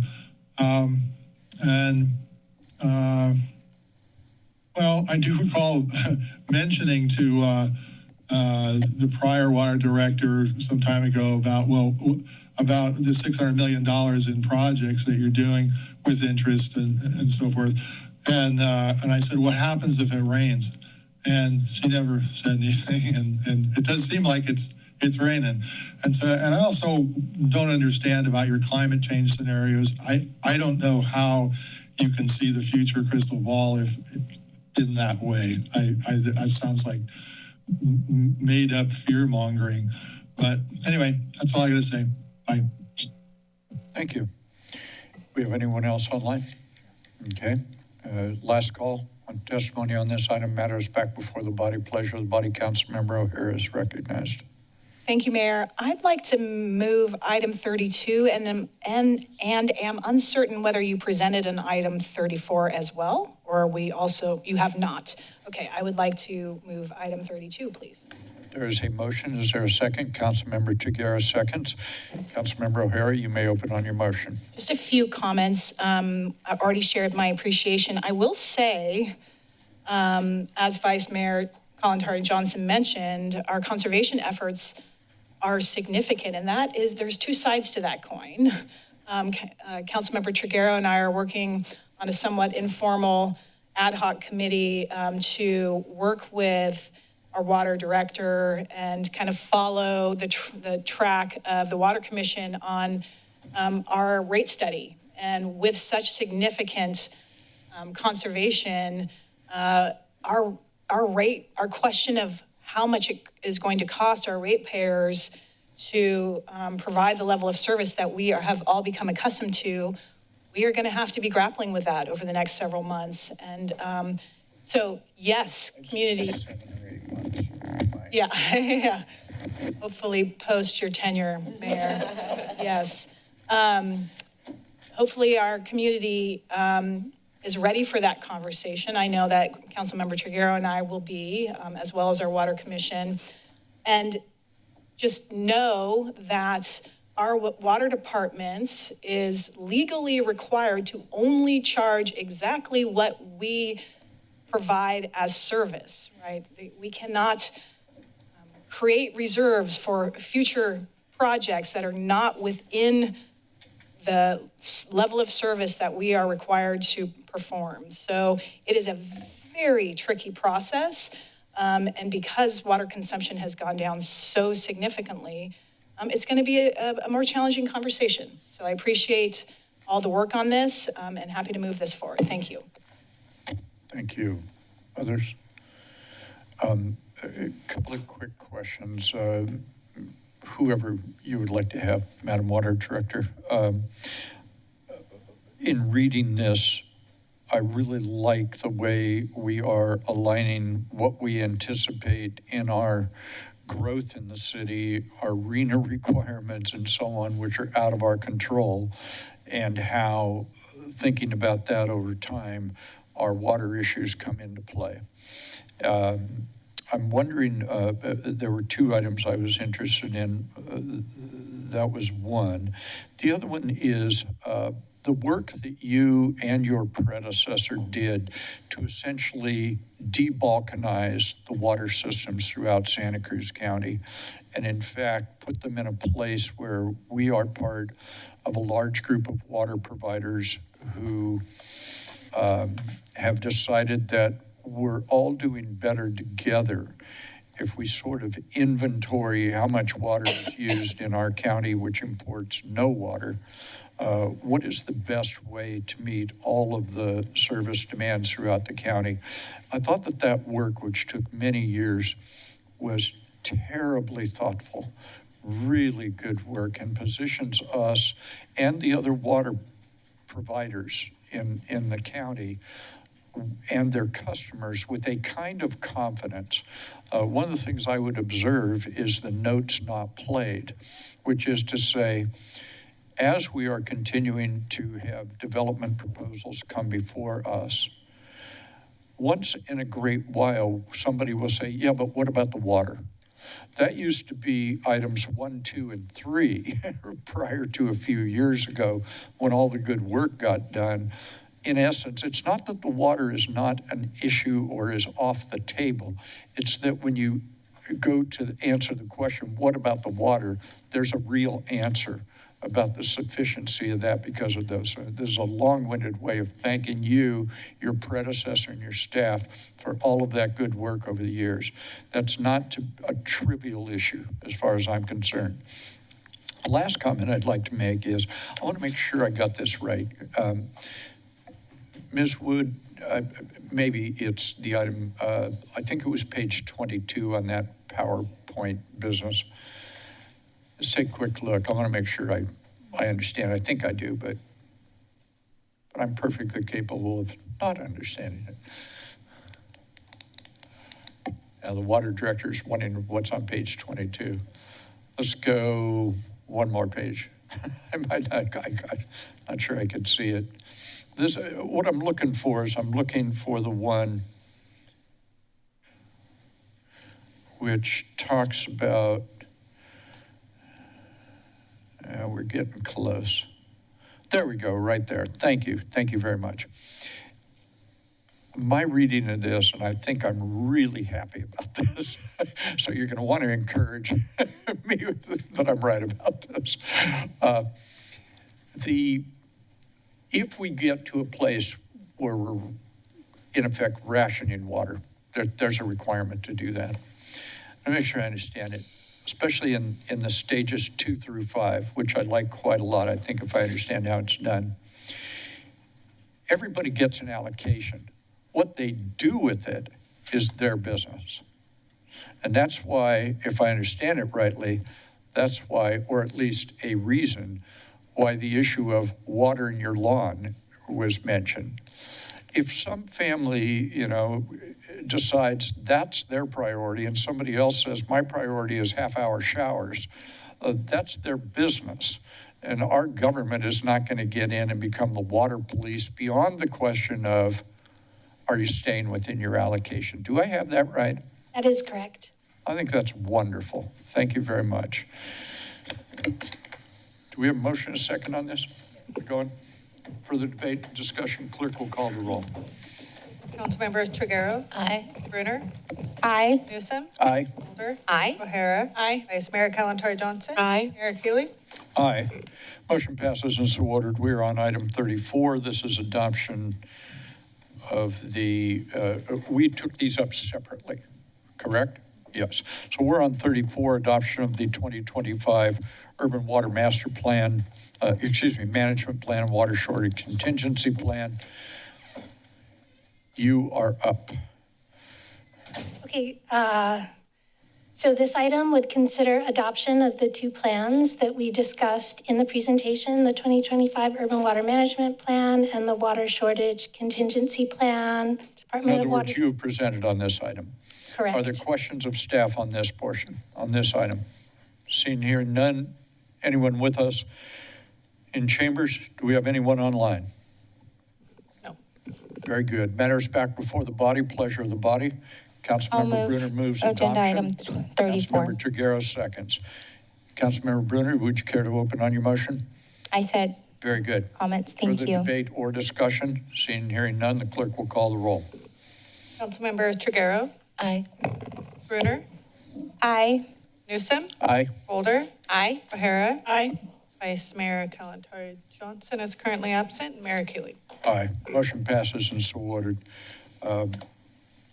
The item we're on now is item 33. I think it is essential for the vice mayor to be here. We're going to take a 10-minute break.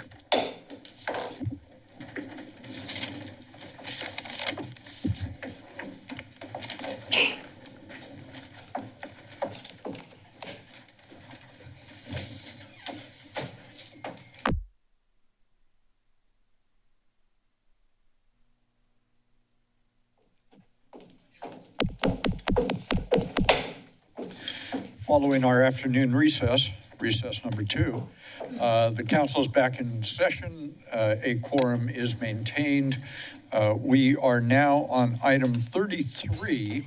These are amendments to the municipal code in support of against offshore oil facilities being supported by onshore facilities with regard to offshore, not only oil and gas drilling, but seabed mining and so on. Our vice mayor has been deeply involved, as have been our staff on this item. If, without objection, what I would like to do is ask the vice mayor to open on this item. Madam Vice Mayor. Great. Thank you so much, Mayor. Just a few words before I pass it to Dr. Wise-West Nakana for the full presentation. I'm excited to have this item before us, and want to thank my colleagues, Councilmember Golder and Councilmember Newsom, for your work on it, and city staff. So as some of you know better than others, we have a very long history in our city of standing up against offshore oil drilling. And today, what's before us is to modernize and strengthen that commitment, extend our commitment to the new threat, which is deep sea mining. So this ordinance, which Dr. Wise-West will touch on further, does 3 things. It updates our municipal code with clear definitions and updated science and data. It extends our existing voter approval requirement to cover deep sea mining as well. And it explicitly prohibits onshore support facilities for deep sea mining in our general industrial zones, the same way that we have been doing for offshore oil drilling. The approach is legally grounded, it's within our powers, and it's consistent with the California Coastal Act. And we didn't get here in a vacuum, so I just want to take a moment and recognize and acknowledge the long legacy of Save Our Shores and Mr. Dan Hafley, whose work in the 1980s helped build the Blue Wall and created the template that we have been using for this approach today.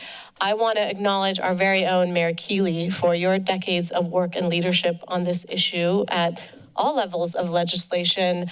And I want to thank Save Our Shores, Katie Thompson and team for your work in the last, I don't know, almost a year that we've been doing this work together, and the partners that you've brought to the table, their expertise, and of course, our city staff cross-departmental work that's happened to get us here. So I think with that, do I have anything else I want to share?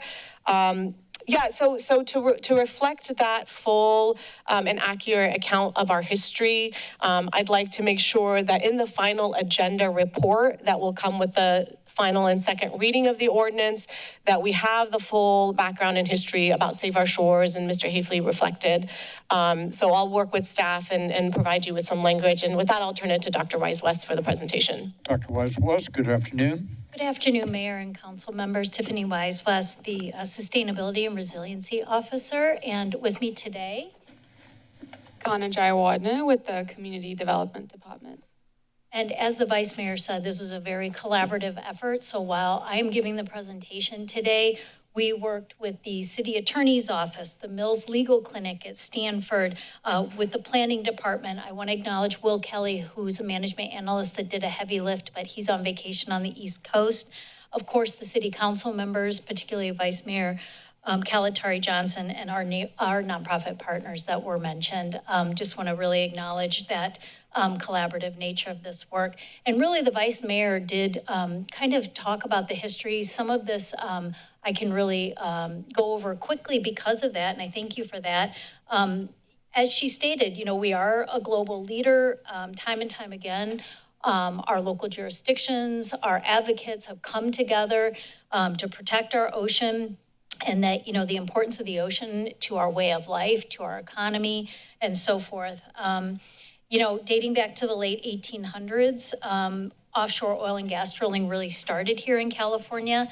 And in the 1980s, in response to the federal government dropping the Monterey Bay from consideration as a marine sanctuary and proposing new lease sales of drilling sites off California, Santa Cruz joined other jurisdictions to adopt ordinances prohibiting onshore facilities for offshore oil and gas activities up and down the coast, and successfully adopted this ordinance. As a result, as mentioned in 1992, federal protection of our area was codified as the Monterey Bay Marine Sanctuary, and thanks to Leon Panetta, Dan Hafley, and others, so many others actually. The Bureau of Ocean Energy Management, which is the federal agency that is expressing strong interest in exploring deep sea mining, has really been on an aggressive track to bring this forward. For those that may not know, deep sea mining refers to the extraction of minerals off the seabed floor. And these are often in sensitive areas for deep sea creatures, and the mining process could release large amounts of toxins and sediment and waste into the water column. This has historically been very difficult and cost prohibitive to do this kind of work, but recent advances have made it more feasible, and there are companies who claim that they would like to commence these operations. As I mentioned, the federal proposals really have been rushed over the past almost a year through these various administrative stages without concern really for public comments for the environmental review process. As such, the city has submitted a series of letters pertaining to the OCS leasing program, citing legal, environmental, economic concerns, among others, at various stages in the process.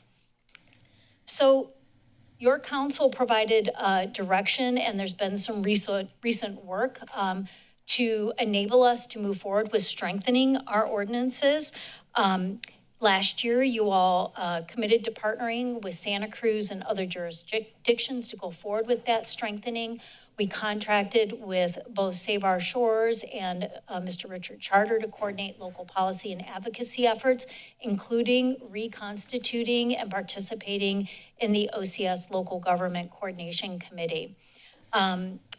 So, we've gone forward with those efforts. In addition to the letters that I mentioned, there's been a lot of outreach conducted. Save Our Shores is really our outreach partner, but also your council has conducted a lot of engagement, starting with the kickoff campaign that Vice Mayor Kalantari Johnson and the mayor both led last year. Our city council members wrote op-eds encouraging folks to get involved in this process. Vice Mayor Kalantari Johnson participates in the California Coastal Cities Leadership Committee, where she's also emphasized the importance and presented on these ordinances. And of course, there was the recent Western City article that featured us among other cities. As far as other public process, this did go to the Planning Commission last month, where they recommended bringing this forward. So what is being proposed, and the Vice Mayor really did describe this quite well.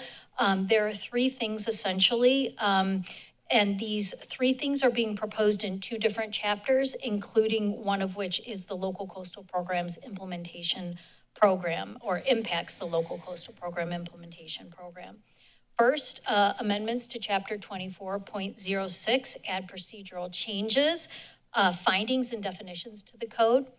Second, amendments to add 2 land use districts that currently could conceivably accommodate onshore support facilities for offshore drilling and deep sea bed mining to be explicitly prohibited in both of those zones. So why are we taking this approach? And also the Vice Mayor touched on some of this. Number one, it is legally within the city's power to do so. And there is also a legal factor that supports this approach in that it is within the city's power to require a referendum on legislative changes. So in other words, there is a procedural step required. Should anyone want to change this in the future, it has to go to a vote. So there is a procedural process. This is not an outright ban, so it doesn't infringe on constitutional rights. And as I mentioned, a referendum would have to go through, and then a plaintiff would have to supposedly sue if voters didn't approve of the zoning changes that would allow an onshore support facility. And lastly, because onshore support facilities are needed to support effective offshore extraction of minerals, the blue wall of cities who have and will adopt ordinances akin to ours that are before you here today have been and will be highly effective in warding off new offshore extraction. I will mention that at the state level, we learned just today that AB 1448, the state bill that's very complementary to this, was passed out of the Senate Natural Resources and Water Committee and is heading over to the Senate Appropriations Committee right now. Looks very likely to make it to the mayor's desk. So an added layer of protection going on here. So our next steps are the second reading in a couple weeks. We will file the notice of exemption within 5 days after that, and 30 days post-adoption. The elements that are not related to the LCP will take effect, and then following Coastal Commission approval, the LCP amendments will take effect. There are, again, the ongoing actions we'd like to call out: Save Our Shores, who are also working with the county on a similar ordinance, and probably other jurisdictions around the state. And I will mention, we will continue to submit letters and do whatever we need to do to oppose offshore oil drilling and deep seabed mining, whether that's letters, submitting public comment, or whatnot. So lastly, for you are the recommendations that are included in your agenda report, and that concludes our presentation. Well, thank you so much. Questions or comments by members? We'll go out to the public. This will be your opportunity to testify on this matter. Anyone who is with us today who wishes to testify, this is your opportunity. And in the event that, come on up and welcome. In the event there are folks who are both, some other folks that might be online, we'll take them on an alternating basis. Good afternoon and welcome. Hi. Hi. My name is Josie Lester, and I am a lifelong resident of Santa Cruz County. I'm currently a coastal science and policy. There we go, good. I'm currently a coastal science and policy master's student at UC Santa Cruz, and I strongly support the proposed revisions to the Offshore Infrastructure Ordinance. Santa Cruz has long been a leader in protecting our coastline, and these revisions help ensure those protections remain strong as interest in offshore development continues to grow. Through an independent study with Professor Gary Griggs, I researched the feasibility of deep sea mineral resources offshore California and examined the scientific, economic, and governance challenges associated with deep sea mining.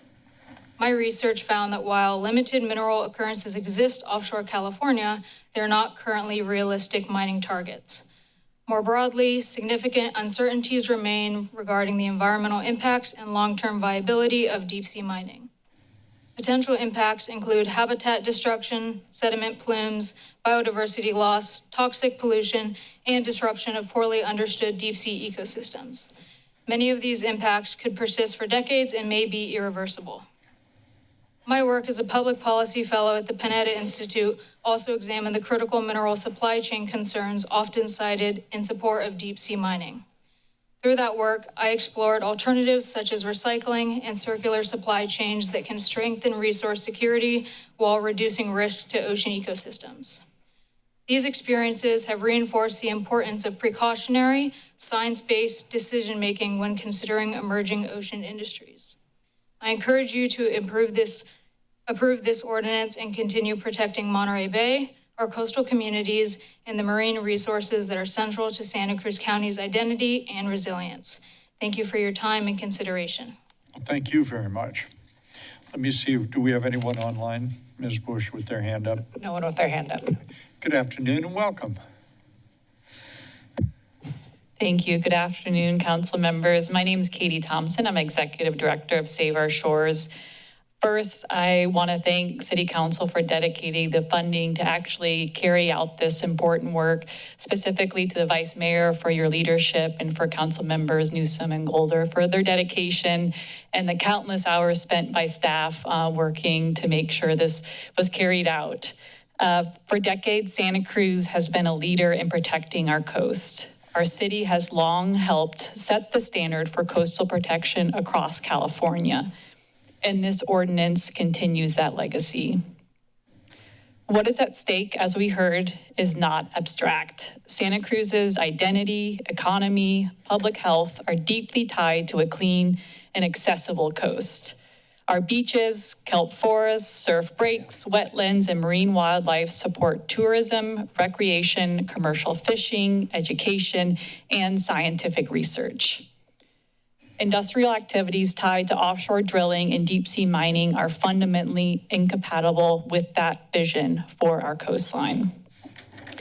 At a time when federal actions are weakening environmental safeguards and limiting local input, it is critical that cities use the tools available to protect their communities. By taking action now, Santa Cruz can again demonstrate what proactive coastal leadership looks like. Communities across California are watching how local governments respond to renewed offshore drilling and mining threats. And this ordinance provides a strong example of how cities can use local authority to protect their coastlines, economies, and residents. I can say for certain that a positive vote today will be a catalyst for similar protections along the coast. Santa Cruz will once again be the first. We urge City Council to approve the amendments. Thank you so much for your leadership. Katie, thank you very much and your organization. Mr. Leonard, how are you today? Oh, good, Mr. Mayor. Always good to see you, sir. Nice to see you. My name's George Leonard. I'm a marine science and policy person. I have worked closely with many of you and with Katie from Save Our Shores on this particular project, but I've been in the Santa Cruz area for 25 or so years. I just want to make four sort of quick comments here. The first is that it's important to recognize these threats are real. Trump is coming for us, and we need to be prepared for that. Just last week, members of administration showed up in Southern California making the argument that the cost of gas in California, which is largely driven by the war, is because of our offshore oil drilling policies. So I think this is just the beginning. Deep sea mining is on the horizon, but it is very much a threat. And so I think this is a bit of an all hands on deck kind of moment. And I think everybody recognizes that. The other is that the policy you have before you is a much more robust piece of sort of regulatory and legally robust policy than the policy that was passed 40 years ago. That policy was really more of a political statement that manifested the fact that we were not going to kind of roll over as a community. Now we have a much more legally robust policy that I think fits the time and will help protect us from what might be coming. The other is that, Santa Cruz really led on this 40 years ago. Dan Hafley, Save Our Shores. This is a perfect moment, I think, for Save Our Shores to lead again on this, and I commend Katie and Dan's support of her and Save Our Shores and everybody, both at the county and at the city on this. The rest of coastal California is watching what happens here. We led in the past. This is a moment for us to do so again. And then my last comment is, 40 years ago, this was really about giving people the opportunity to have their voices heard about how they wanted their coast to be used or not to be used in terms of industrial development. And at the core of this policy is that same sentiment, right?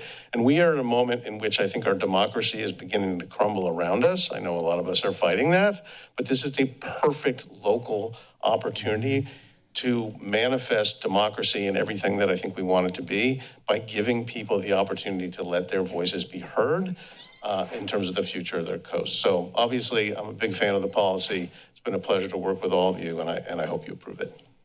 Thank you, George. Good afternoon, welcome. Mayor Keeley and City Council members. My name is Susan Cavalieri, and I'm also speaking for the Santa Cruz Climate Action Network. We want to thank you all so much for your ordinance to protect Santa Cruz from the facilities supporting deep sea mining and offshore drilling. Our environment is at stake, our economy is at risk, and the increased use of fossil fuels is exacerbating the climate warming situation. We need to ensure the safety of our city for those living here, for visitors, and for our amazing biodiversity. Thank you so much for what you are doing. Thank you very much. We have a person online. We'll be right with you. We're going to take a person online. Good afternoon, person online. Welcome to the Santa Cruz City Council meeting. Hello, Mayor and council members. And thank you for this topic and everything you do for our beautiful city of Santa Cruz. This is a very timely topic. I hope you all had a great World Oceans Day yesterday. My name is Sean Burns. I work with Save the Waves and the Santa Cruz World Surfing Reserve, which looks after over 30 waves. And I'm just talking today to show support for this ordinance on offshore oil and deep sea mining. I was fortunate to grow up in Santa Cruz, riding clean waves in a healthy ocean, thanks to environmental leaders in the past, like you, Mayor Keeley. Unfortunately, things have changed, and so we're all here today to show how important this updated ordinance is. The Santa Cruz of today is here now to grab the baton of the intergenerational relay to protect our ocean. Let's keep our ocean healthy and our surf ecosystems thriving. A study from last year from Save the Waves found out that $194.7 million annually comes to the city of Santa Cruz just off surfing alone. A very small example showing how valuable a clean ocean is. So thanks for your leadership on this topic and supporting this ordinance to keep our clean ocean. Thank you. Thank you very much. Good afternoon and welcome.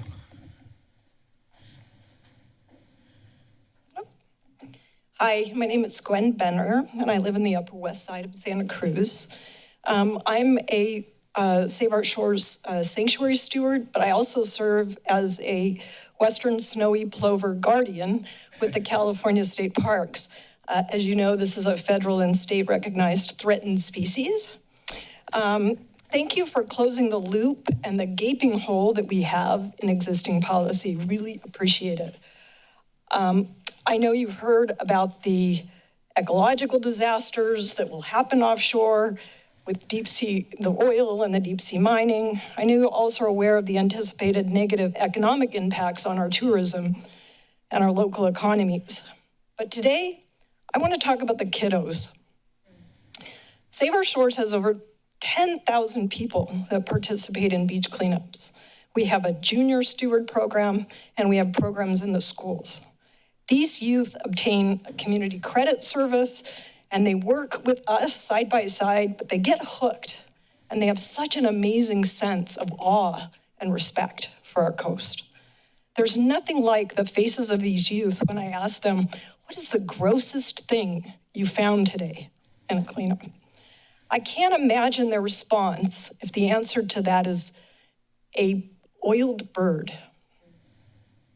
Last Friday, I was with 8th graders who were helping us remove exotic plants from the dunes at Sunset Beach, and this will support the plovers moving forward. Many had never camped before.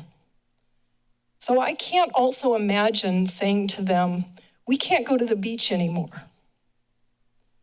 We have a stewardship responsibility to those kids and future generations. Doing nothing is not an option. And if we do nothing, whoops, upside down world, we know how this ends. So thank you. Well, thank you very much. Anyone else online, Ms. Bush? No. Not with their hand up. Anyone else wish to testify on this matter? Matter is back before the body.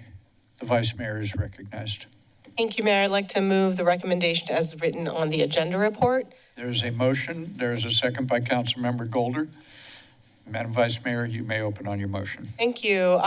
Just want to once again thank everyone, the multiple partners who worked on this, the community for showing up today, for showing up over the decades, for having these beautiful signs with you here. We hear your commitment, and that's what this ordinance does. The speakers really touched on some key points that I'll reiterate here. This is about democratic process. This is what local control looks like, and this is what leading with values looks like. We're doing that this afternoon, and we're doing it using data and using science and a thoughtful community-led process. You know, as Mr. Leonard said, these are real threats. These aren't existential, these are real threats, and the administration is moving very aggressively and very quickly. And we can't stop this unilaterally, but we can make absolutely clear that this community will not be a staging ground for it. And this community will put in policies and close that door. We've done it before. We're strengthening and recommitting to this effort. And this puts Santa Cruz once again at the forefront. I know a lot of coastal cities are watching closely and hopefully will follow suit. So thank you, everyone, for your work. I'm really thrilled to see this before us. Thank you, Madam Vice Mayor. Others on this item? Others on this item? Councilmember Newsom. Thank you, Mayor. Just want to very quickly just thank Vice Mayor Colin Johnson for leadership on this item, and thank Katie and George and Save Our Shores.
A lot of work has done, as stated, over.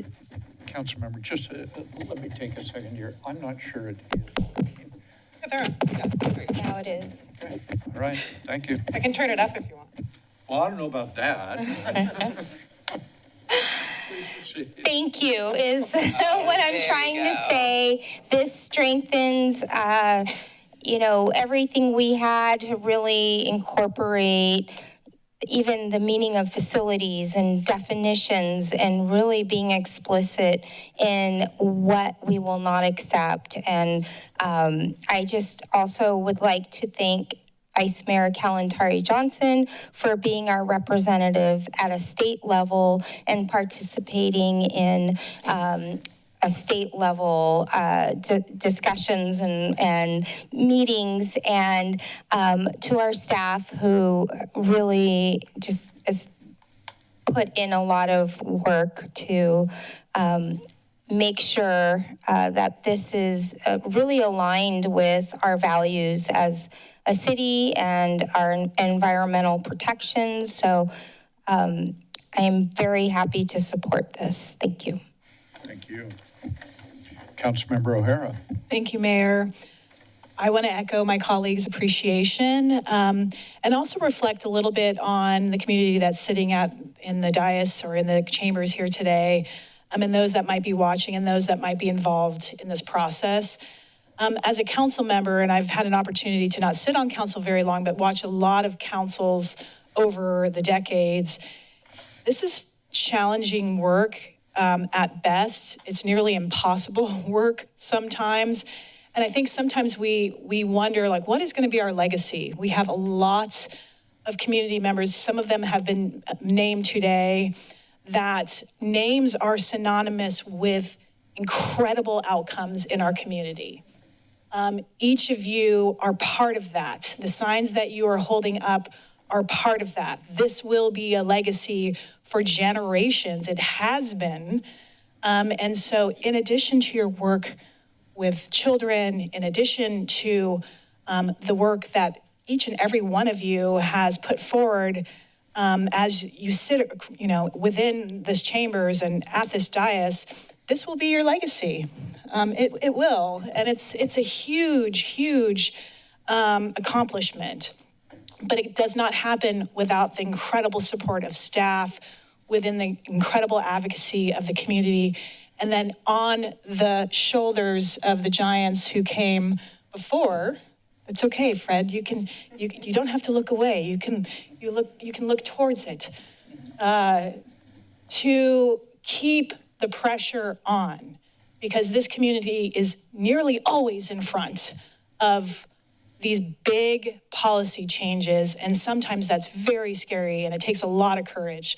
So in addition to the cigarette butt ban and this work, we are here every day to protect this sanctuary, every day. And that is for our children, that is for our grandchildren, that is for generations to come. So thank you very much. Thank you for the comment. Madam Vice Mayor and the other council members involved in this, thank you so much for doing such fine work, and the folks who are with us here. Back in the, I'll try not to do too much of the old man recollections. When offshore oil drilling in the 80s and 90s was a very real threat from administrations who were quite interested in doing this, and Dan and others began the blue wall work. Right after that effort began, then Congressmember Panetta was able to get a bill passed. It was very clever how he did it. We don't need to go into all the details. It was a very clever maneuver to get the Monterey Bay National Marine Sanctuary established. The thought at the time by the Congress member, Mr. Secretary now, the thought was to put this overlay, kind of like we do in planning from time to time. We'll put an overlay on something, and that means something for purposes of how it was like an overlay district on the ocean. And a really terrifically a good tool to use. As time went on, and there weren't repeated efforts to do the OCS work, I think we fell maybe a little bit into the thought that, well, we protected that. We've done everything we need to do there. The other thing that was happening simultaneously was looking at the health of the bay and the health of the coast of California, because the population kept increasing. Now we have 40 million people, 70% of whom live within an hour and a half drive of the coast, placing enormous pressures on the coast. That in and of itself, if there was no threat by the federal government, that's a big challenge, how we keep the coastal waters in good shape. And with the help of an awful lot of people, we got both the Marine Life Management Act, Relief Protection Act, California Ocean Science Trust Act, a bunch of stuff put in place to really understand what's going on in the ocean and take those actions based on good, sound, iterative science that will help improve the condition of our nearshore coastal waters, which really is the state's and our local government's responsibilities. And so I think what the point I'm trying to make here is we are now learning that what we've been doing in the ocean by way of looking at the water column and dealing with marine protected areas and other tools we can bring to bear, we are finding that it is having the beneficial effect that we had hoped it would have. We are seeing larger schools of fish. We're seeing what they call the old fat female fish, which are the ones you don't want to harvest, if you will, becoming more plentiful in the water column. We're learning this up and down the coast of California, and that's verified by the California Ocean Science Trust and the work they've done at the 5-year mark and the 10-year mark on that. This work is hand in glove with that, because I think we're at a greater risk today than we were back then in terms of what that could mean. Because, as George and others know, we've actually made real progress in the health of the ocean. I can't imagine a single activity that would wipe all of that away than what the federal government is producing now. So, Madam Vice Mayor and colleagues, thank you so much. George, you and your partners out there, everybody's doing great work. Thank you. Clerk will call the roll. Councilmember Triguero. Aye. Brunner. Aye. Newsom. Aye. Boulder. Aye. O'Hara. Aye. Vice Mayor Kalantari Johnson. Aye. Mayor Keeley. Aye. Motion passes in order. Thank you all very much for being here. We appreciate it. Thank you. Okay, I'm gonna try to figure out where we are. Okay. For those of you following what we're doing, we are going to, in order to go forward, we're going to go way backwards now. We are going to go to the City Serve Volunteer Awards. And we'll give people a chance to clear out of here. It'll take a minute, so we'll just pause for a moment or so. Scripts. Oh, yeah. Everybody have their script? Everybody good? Okay, good.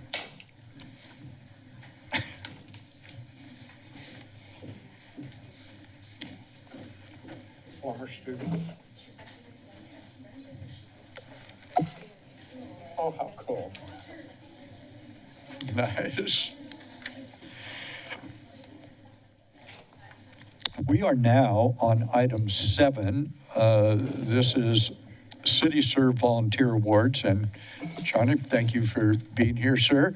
Who is the City Serve Volunteer Coordinator. And we're going to be recognizing some of the very fine folks who do great work on a voluntary basis in our community. And all of our thanks to you and your colleagues, and the floor is yours. Thank you, sir. Thank you, council members. Thank you, Mayor. We appreciate you all. Good afternoon. My name is Johnny Shimon, and I am the City Serve Program Coordinator with the Volunteer Center of Santa Cruz County for the City of Santa Cruz. This volunteer program places volunteers within the city here. Last year, we had over 730 volunteers support city departments by giving over 13,000 hours of their time. These individuals we're honoring today are committed to bettering our community and giving back. We thank them for their dedication and the willingness to serve the city of Santa Cruz despite the many challenges they have faced in this last couple years. So thank you. I would like to introduce Christina Thurston, our Director of Volunteer Engagement over at the Volunteer Center of Santa Cruz County, who will assist the mayor and the council members as they highlight each volunteer honoree I'll go ahead and call a name, and then the council member will go ahead and talk about that volunteer. Christina? Thank you for having us. Volunteers, when you hear your name, come on up and Johnny will give you your certificate while the council members read about your service. And then I would love to snap a photo. So if you just would turn for a photo and I will send it to you. Thank you, everyone. Thank you, Christina. Okay, so let's get started. Our first volunteer we want to recognize is Garrett Neer with the Friends of Pogonip. Garrett is, I don't believe Garrett was able to be here today, but we can go ahead and talk about what he's done. Councilmember Chiguera, you are recognized. Thank you. Garrett has been a part of the Pogonip monthly cleanup team for the last year. He brings a consistently positive outlook and a lot of strength and energy to the park cleanups, significantly increasing the productivity of the team. He knows the trails well and can be counted on to lead his own team when they have enough volunteers to split up into groups. This crew together has cleaned up hundreds of pounds of trash in the past year, using wheelbarrows and coordinating with the city's Parks and Rec department to pick up bag trash.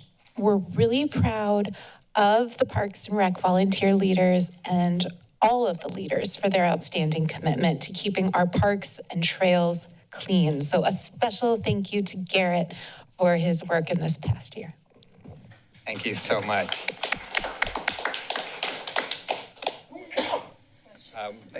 Our next group here is with the Civic Auditorium, the volunteer group. So if I could have Karen Solomon, Kathy Haber, Deborah Gale, and Gabby Litsky up here. Can you guys come up here? Come on. And Johnny, can I just ask that you move the microphone up to your mouth a little more? There we go. Sure. Thank you. Councilmember Brenner. Thank you. I have the great honor of speaking about our Civic Auditorium volunteer group. We have two of the people here. These volunteers support Santa Cruz Symphony events, concerts, solo touring acts, comedy shows, informational talks, festivals, and other community events at the Civic Auditorium. Karen has been an integral part of the Civic events for over 15 years. She stays after events to assist with cleanup, helps people enthusiastically and efficiently to their seats, and brings her best to every event. Kathy is kind and cheerful. She knows her way around the auditorium seats and remembers small details like grabbing people's walkers or strollers out of the hallway before the event ends for disabled guests or families. Kathy has been volunteering with the Civic Auditorium for 15 plus years, putting in hundreds of hours of service. Deborah is warm and welcoming. She effortlessly assists guests to their seats and stays after events to help clean up and sort through lost and found. Deborah is dedicated to making sure everyone is comfortable and enjoying their time at the Civic Auditorium. Gabby has a bright smile and warm, welcoming attitude. She is professional, experienced, and has developed a valuable familiarity for event needs and flow. She works hard to make sure guests are accommodated and comfortable at her station in the auditorium. She does not hesitate to go the extra mile by helping staff with additional needs. Gabby is another 15-plus year veteran volunteer with the Civic Auditorium. We thank Karen Solomon, Kathy Haber, Deborah Gale, and Gabby Litsky.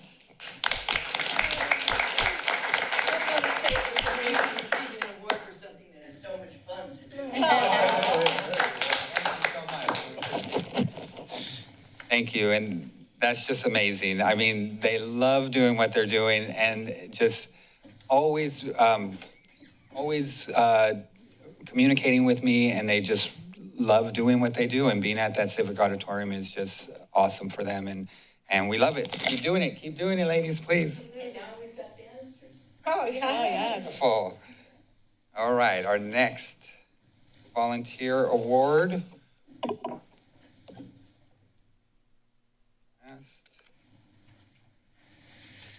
Sorry, guys.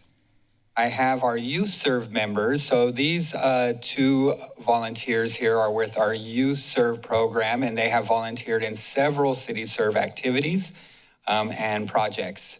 So I would like to call up Jewel and Wilder Rubley.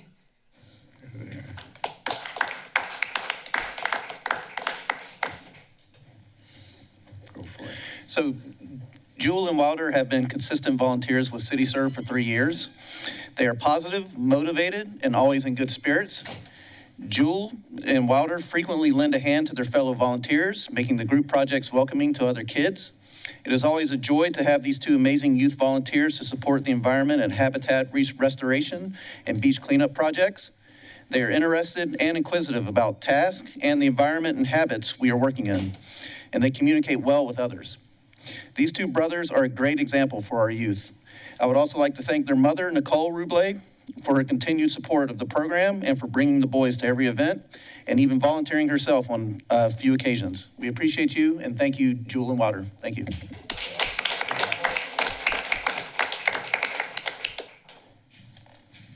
All right. Our next volunteer is, we are doing a group from the libraries, but this individual will be coming up on their own. Paul.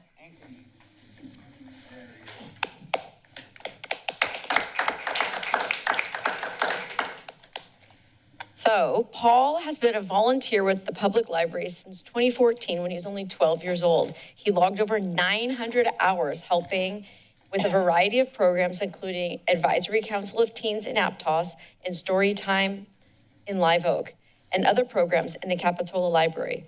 Paul is an origami expert and shares this passion with kids. He's incredibly patient when working with kids and continues innovative art ideas to the library programs. Thank you, Paul.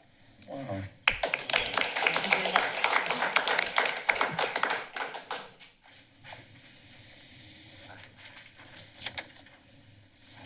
Okay, our next library individual, I'm going to go ahead and call up all of our library individuals from 5 to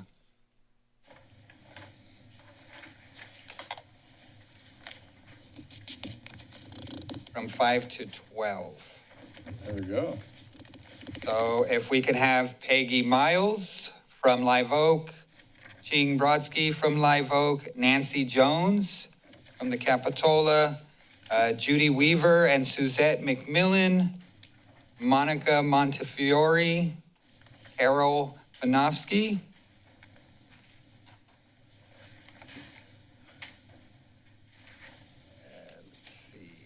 Maggie Clark and Antoinette Barker, and Freya Sands from the public libraries. I know I have one at least, right? All right. You are representing everybody, Antoinette. Please come. I'll kick it off with Peggy Mills. I'm not sure if either of you are that her, but I do want to share appreciation to Peggy. She's contributed over 325 hours to teaching English to speakers of other languages through conversation and instruction at the Live Oak Library. Her sincere dedication to her students in the conversation group is unmatched. Peggy creates such a beautiful and welcoming community that keeps her students engaged, committed, and eager to participate in this program. Thank you, Peggy. Here. And I'll go next with Ching Brodsky. Ching is dedicated, enthusiastic, and deeply generous with her time. For 7 years, she's been a part of programs like the Storytellers, the Digitization Project, Storytime, and Toddler Time On. She's awesome, and staff always know they can rely on her support. She makes it a habit to learn each child and parent's name, which is pretty amazing considering there are about 50 people on average attending. Both parents and kids love her. Thank you, Ching. Oh, my goodness. Nancy Jones has worked in the field of adult career leadership and talent development for more than 20 years. She worked with the adult services as the adult services librarian at the Capitola branch to develop and deliver the program, What got you here will get you there, approaching a job search at over 55. The 6-session workshop series is held 3 times per year. She also volunteers at the Homeless Garden Project, assisting people with resumes and job searches. Thank you, Nancy.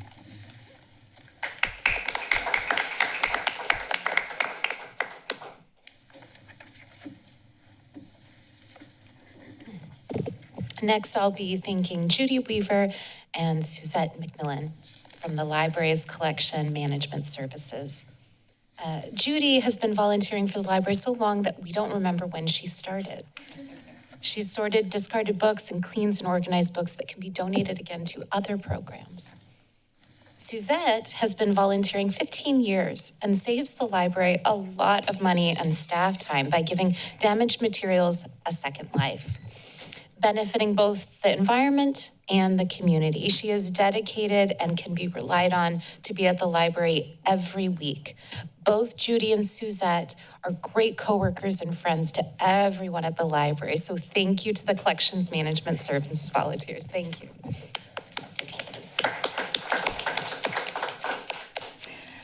All right, Monica Montefiore, Santa Cruz Public Libraries, Death Cafe. Monica facilitates the Death Cafe and has been a wonderful volunteer for the library and the program for 2 years. She brings her compassion and patience and expertise to the monthly group.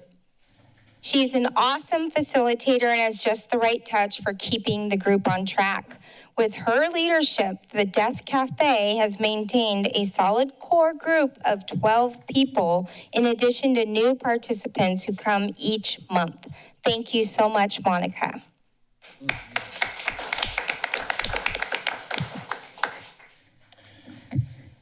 Carol Panofsky with the Santa Cruz Public Library's downtown branch.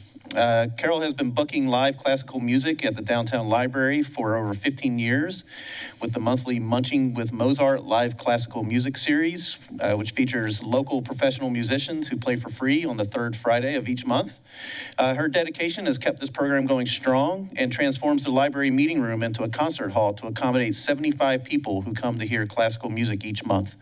She is great to work with and brings her love of music to our library. And thank you, Carol, for all your work. I'm going to recognize Maggie Clark and Antoinette Barker. I think Antoinette is here. I could read your name tag from all the way over here. Maggie has been the lead volunteer for the Boulder Creek Community Crafters for 3 years. Through Community Crafters, Maggie has built a community of highly creative, talented, and welcoming artists.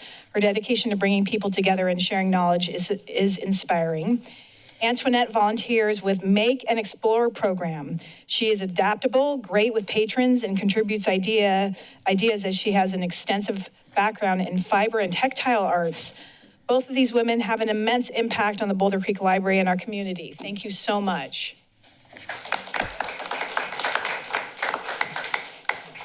I'm going to recognize Freya Sands, and Freya is a Garfield Park volunteer fairy, generously donating her time, her skills, her compassion and talents to the community for 9 years. She provides supportive and incredibly fun atmosphere for the Conversaciones en Español language club and attends diligently to our puzzle exchange program and consistently goes above and beyond in assisting with any task that comes her way. Her efforts help make the Garfield Park Library a vibrant resource for the community to come together. Thank you, Freya. Thank you, council members. Before we move on, I would like to call up Julia. She is one of our supervisors. Librarian. Yep. And she's going to talk a little bit about our great volunteers. Good afternoon, welcome. Hi, thank you. My name is Julia Stover. I'm the Youth Services Librarian over at Live Oak. I've been here for 9 years. I recently started the Make and Explore program. We do a lot of like circuits and higher, things with batteries, things like that. And I can always count on Paul to actually figure out what we're doing, which is, I'm like, how's this go together? He's like, it's like this. And I'm like, oh, that's how that goes.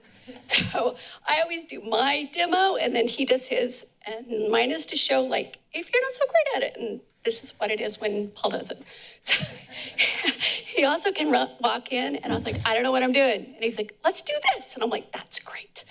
I can always count on Paul to be really good at helping me fly kites and make paper airplanes, which is awesome. He's also very patient with the children, and I'm really excited about that. I watched him sit there and have 5 kids. They're all on a different origami model, and he can keep the steps straight, which is absolutely amazing. I'm really grateful. I inherited it from Brenda. She was the Capitola librarian, and she was retiring. I'm like, can I have Paul? And she's like, I'll go ask. so I got him. I'm really blessed with that, with him. Ching, I have Ching. We did Taller Time today. She is amazing. Taller Time is no joke. I mean, we have these huge carts that we have to load in the elevator. And then we take them down, and we wheel them out, and we put stuff out. And she does it. I'm so amazed. She's organized. I just dump stuff out. She puts things in order. She organizes my life, sort of. I'm so amazed that she's able to actually sit there and remember kids' names. She'll have a list of them, and she'll come over, and she'll say, okay, this one is Paul, and that one's John, and she'll point them out. And I'm like, okay, that's good. And then she washes everything up. She's like the wash me bucket Nazi police, which is really what we need. Other than that, I'm probably going over time. Anyway, but thank you so much. I appreciate it. Thank you. And last but not least, I would like to call up Ms. Samantha Wax.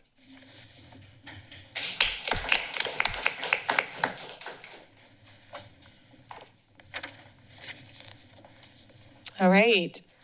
So as an intern with Climate Action Program, Samantha has shown up consistently and reliably, days, evenings, and weekends, putting her talents to use in supporting resilience planning and communications.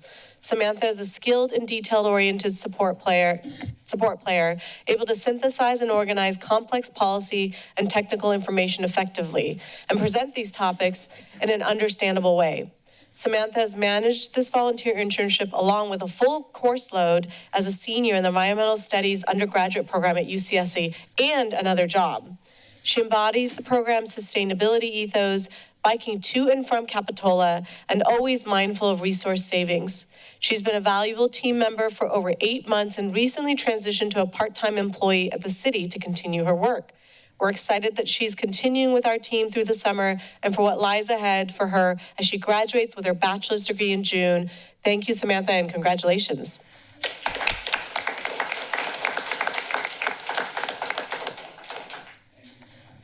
And just a little something, we're so grateful for all of our volunteers. We're so lucky to live in this community that is just an overwhelming amount of volunteers come out and they want to volunteer for the city.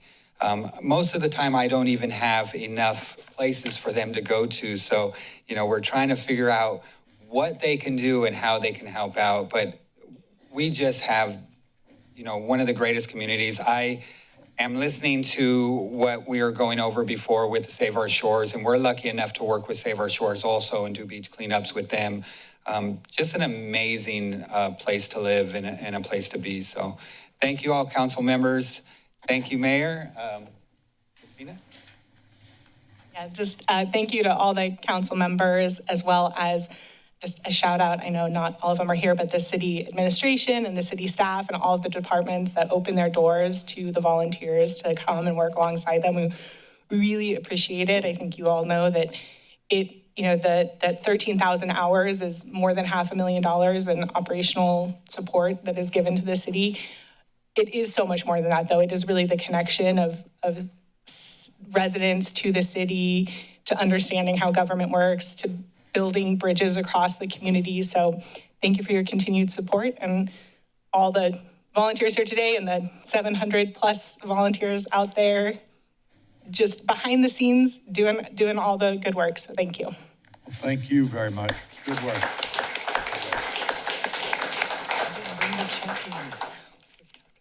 And if volunteers want to meet us outside, we got. There we go. There we go. Members, let me check in with you on something here. We are now going to go into budget. I'm going to imagine that's not going to be terribly long, but it could take a little bit, half hour, something like that. Would you like, maybe not. I saw, yeah. I saw the city manager, not a chance a half hour. But would you like to take a break is really my question. Oh, I'm seeing a bunch of let's keep rolling. All right, we're going to keep rolling. We are on items 35.1 and 35.2. These items are the items on our 26-27 fiscal year budget.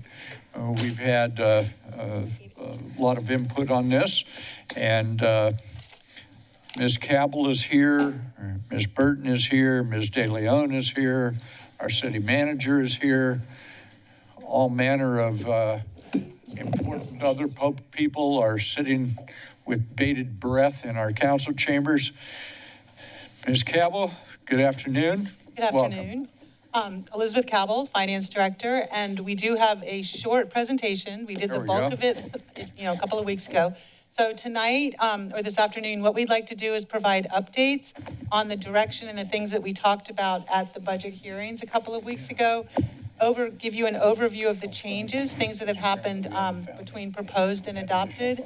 And we didn't specifically focus a lot on the personnel in our last presentation, so we do want to bring up the changes in 27. There haven't been any changes since the proposed budget, but I do want to kind of outline exactly what the additions and deletions that we have for the personnel, and then conclude with the council recommendations.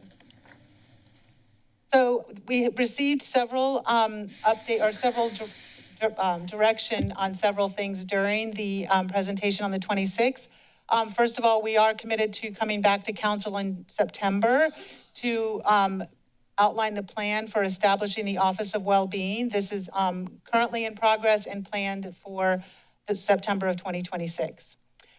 We also talked about performance measures and how we can better present those for each department in the 28 budget. So that's something that we're working on, and you will see when we get to next year's budget. We did make a change to the Parks and Rec, the goals in the Parks and Rec section of the budget to specifically replace the word secure with work with the committees to explore allocation of funds relevant to Parks and Rec. You'll see that currently in the adopted budget. On the public works side, we looked at options for addressing safety concerns at the crosswalks at Mission Plaza. So we're going to be exploring that with Public Works will be exploring that. And then also we're doing a little bit more research on what we can do to establish and reinstate the transfer that we have from the general fund into the streets fund. There's 500,000 committed there. So we're looking to see if there is any way that we can increase that or what we can do with that 500,000. We'll have more information on that as well.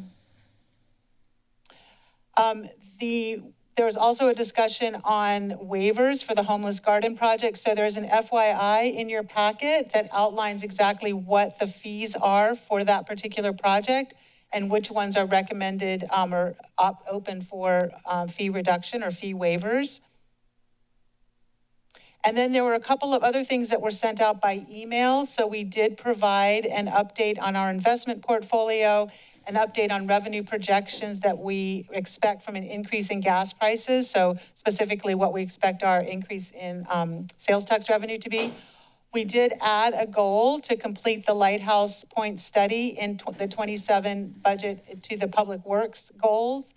And then we have, we mentioned the Office of Wellbeing to start out with, and that is added as a goal also in the city manager's office. And then to get into the numbers, again, things have not changed dramatically from proposed to adopted, but we did start with a total of 480 million, 173 million in enterprise funds and 169.8 in the general fund. The adopted budget is an increase of about 15 million, but not really an increase like that. There's 494 million total, and then 173 is the same, and 170 million in the general fund. The $494 million, that $14 million increase, is really the transfers to the CIP fund. So they're offset by revenue that's coming in, so it's a back and forth. So it's just something that we cleaned up in the adopted budget to match the revenues that we have coming in. There's no change in that 14 million there does not have any impact on the general fund. It's just, again, kind of administrative to make sure that the transfers going out match the transfers coming in. And then for the general fund, we do have an increase of $205,000. That is for police vehicle leases, and that is also offset by a transfer in from their sinking fund. So then I mentioned a little bit about the personnel. So these are on the left, there'll be the positions that we have added. So we have additions in the city manager's office, finance, human resources, economic development, parks and rec, and water. And then some of those are offset by deletions in human resources, parks and rec, police, public works, and water.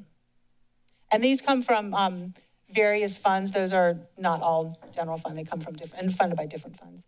And then the last thing is just an update to some other minor changes, update to the personnel, some title changes and salary changes for these 4 positions here. So to conclude, we'd like to recommend adopting the fiscal year 27 budget, including the capital investment program, adopt a resolution amending the Santa Cruz personnel complement and classification plans, approve the CIP project exclusions from the public art transfer calculation, and accept the Water Commission's recommendations regarding the Water Department's fiscal year 27 operating and capital investment program. So available for questions as well as the other department heads. Ms. Cabell, thank you very much. Let me see if there are questions by members. Members? I'm going to start through 5 questions. I'm going to also include the city manager in this. Mr. City Manager, since last time we were dealing with the budget, we've had a few conversations about this, and I very much appreciate the work that you and finance and others have done to respond to the council members' questions at our last hearing. I want to verify a couple of things with you, make sure we're still tracking with each other. The homeless garden project, there was a discussion around fee waivers. I have been convinced that's not the right way to do this, and by you and by others, that there may be another way to more directly accommodate the requests that they were making of a programmatic nature. If I understand it correctly, there is some $20,000 that you and I have discussed that is not a fee waiver. Am I correct that that is now going to be included in the motion?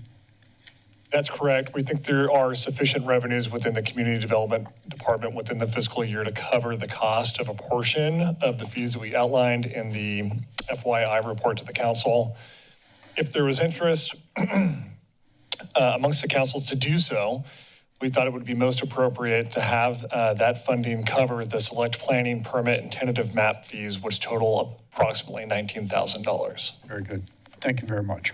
Would we need, when we get to a motion on the budget, to add that in? Correct. We would be asking for the council's direction to do so at today's meeting. Thank you, sir. With regard to tenant sanctuary, it is also my understanding that an amount, something in the area of $75,000 is part of the budget. Is that correct? We have $75,000, as we did in last fiscal year, built into the proposed FY27 budget within the city manager's office budget. Very good. Thank you, sir. With regard to, I'm going to go through all my paperwork here. Thank you for your forbearance. I think we are completely through. Just give me 1 second here. That one's dispensed with. That's what, we had discussed very briefly on a previous occasion in an open session on a hearing about providing grant support essentially through the Department of Parks and Recreation. There's an opportunity, as I understand it, in the budget. There's an appropriation or a line item which would allow the director of the Parks and Recreation Department on a case-by-case basis to look at who is applying, what is the nature of what they are doing, and then make a judgment about whether a reduction in fees or something of that nature might make sense. Is that correct? That there is a program embedded in Parks and Recreation? We do have a program now that folks that are holding events within our community can apply for what's typically an offset of a portion of their total cost. That's correct. Good. And I think that Mr. Elliott was here when I asked this question. I might not be right on that. That a nonprofit such as, for example, the folks who host the firecracker race on 4th of July here, that because that funding they receive from that is put back into the community, they're a nonprofit business, that might be an appropriate application could be provided by them to Parks and Rec, and they would review that as they have done in the past for those folks to continue perhaps to receive a reduction in their costs. Is that correct? That's correct. It's my understanding that they have historically applied and been successful in being awarded a grant. I believe that's also true of this year as well. So it's great to see organizations like that utilizing the program. That's what it was intended for. Very good. That will be received well tomorrow morning when I speak to the Sunrise Rotary at 7:30 in the morning. So thank you. Them being the sponsors of that particular activity. Those are my questions. Let me see if there are members who are with us who wish to make comment. That is the right response, exactly. Let me see if there is anyone who is online who may wish to make a response. We'll take the person online. Good afternoon and welcome to the City Council meeting. Yes, thank you. This might be a repeat, but it's worth saying again. Hey, one of my biggest beefs, besides all the both leftist nonsense and the not-so-nonsense threats to American culture and core beliefs, is a city that can't limit their spending and scope and has a desire to grow bigger and bigger and will go to any lengths, ethical or not, to fund that growth. Looking over the water department file included, which kind of looks suspiciously to me like a recent addition compared to the last budget consideration, perhaps included due to my previous comments. Anyway, it says the water department has restricted use public art fund, Fund 714, that supports the city's public art program. This fund is managed within the water enterprise funds to ensure compliance with Prop 218, which requires the use of funds generated by properly related fees and charges be spent on items and work that benefit the ratepayers. Well, if that were true, and if it only benefited in an appropriate way, only those who pay utility bills, maybe, but the benefit is how does it benefit is the question, and who else benefits, and does it really relate to the core service expenses per Prop 218 are questions that I don't think you can answer. Anyway, water, sewers, trash are essential health services provided by a monopoly that needs a dose of ethics and principles to justify its authority. You can say something benefits service users, but really public art, for instance, in general, is a general benefit to everyone, suitable to be funded only from the general fund. The discussion reminds me of all those whereas fictions routinely written as fact, but are not. Whereas the earth is flat, whereas white people are racist, the drill. Anyway, if you look through the transfers in the budget, you see transfers out of every enterprise fund to many different funds, to the general fund, to the capital improvement fund, to the carbon reduction fund, to the public art fund, and to information tech fund, and a water 2% for public art. And that's true of, these other enterprises as well. And it's the same argument for all of them. Supposedly these are defensible somehow, but when I guess if you put murals on the water towers, I guess you could defend it and say, oh yeah, it's a CIP project. But like for instance, the Bethany Creek culvert has nothing to do with the water department. And by the way, it's got some artwork on it right now. It's that commingling that makes the money untraceable, and you can't really trace it back to the sewer or trace it back to water or trace it back to anywhere. Once you mix it all together, and it's like money laundering, and it's similar to the abusing of the public trust in so many ways. You routinely engage in, for instance, those so-called 100% reimbursements for various fees. a little off topic, but you assign costs like the principal management analyst and the climate action manager figuring into green building fees, which they don't spend any time behind the counter helping anybody. Who knows how all the dead bodies that finance hides back there? I don't know, but from the little we see, we know you do it. And same with the dump fees we went through before. You don't like dirt and tires, and so raise the prices. That's not Prop 218, and they're not good justifications for what you're doing. And that's all I got to say. Thanks. Thank you. We have anyone else online? Last call. Anyone wish to testify on the matter? Matter is back before the body. Pleasure of the body. Councilmember O'Hara. I'm happy to move the budget adoption, 35.1 and 35.2. I'm assuming we can do those together. Staff's recommendation, in addition to the additional motion to allocate up to $20,000 to support permit. How do you want me to articulate this, Matt? Why don't we keep it broad and just say for offsetting total permit fees for homeless garden project? Gives us some flexibility. Perfect. Great, thank you for that. Is there a second? Was that your motion? I'm sorry. Second by Councilmember Golder. Comments? Just make it very, very brief. It always feels a little awkward not to ask a ton of questions. You're all sitting here. You've done months and months of work on this, and it always feels a little strange to not, appreciating the mayor's few questions, to not dig into this thing when we are adopting a $500 million annual budget. I will say that's because you've done your job well. It's because we do not have our unions up here complaining about how much they're getting paid. We just went through a very laborious process to get all of our, including today, to get our MOUs signed. It's because we are reinvesting and we are continuing to invest in our capital improvements and our infrastructure, and the community sees that and feels that and experiences it. And the systems that we're putting together, including the monster project, what is it, Nate? I think, of which pretty much probably everybody in this room is traumatized by and involved in, is really improving access to city systems across the board.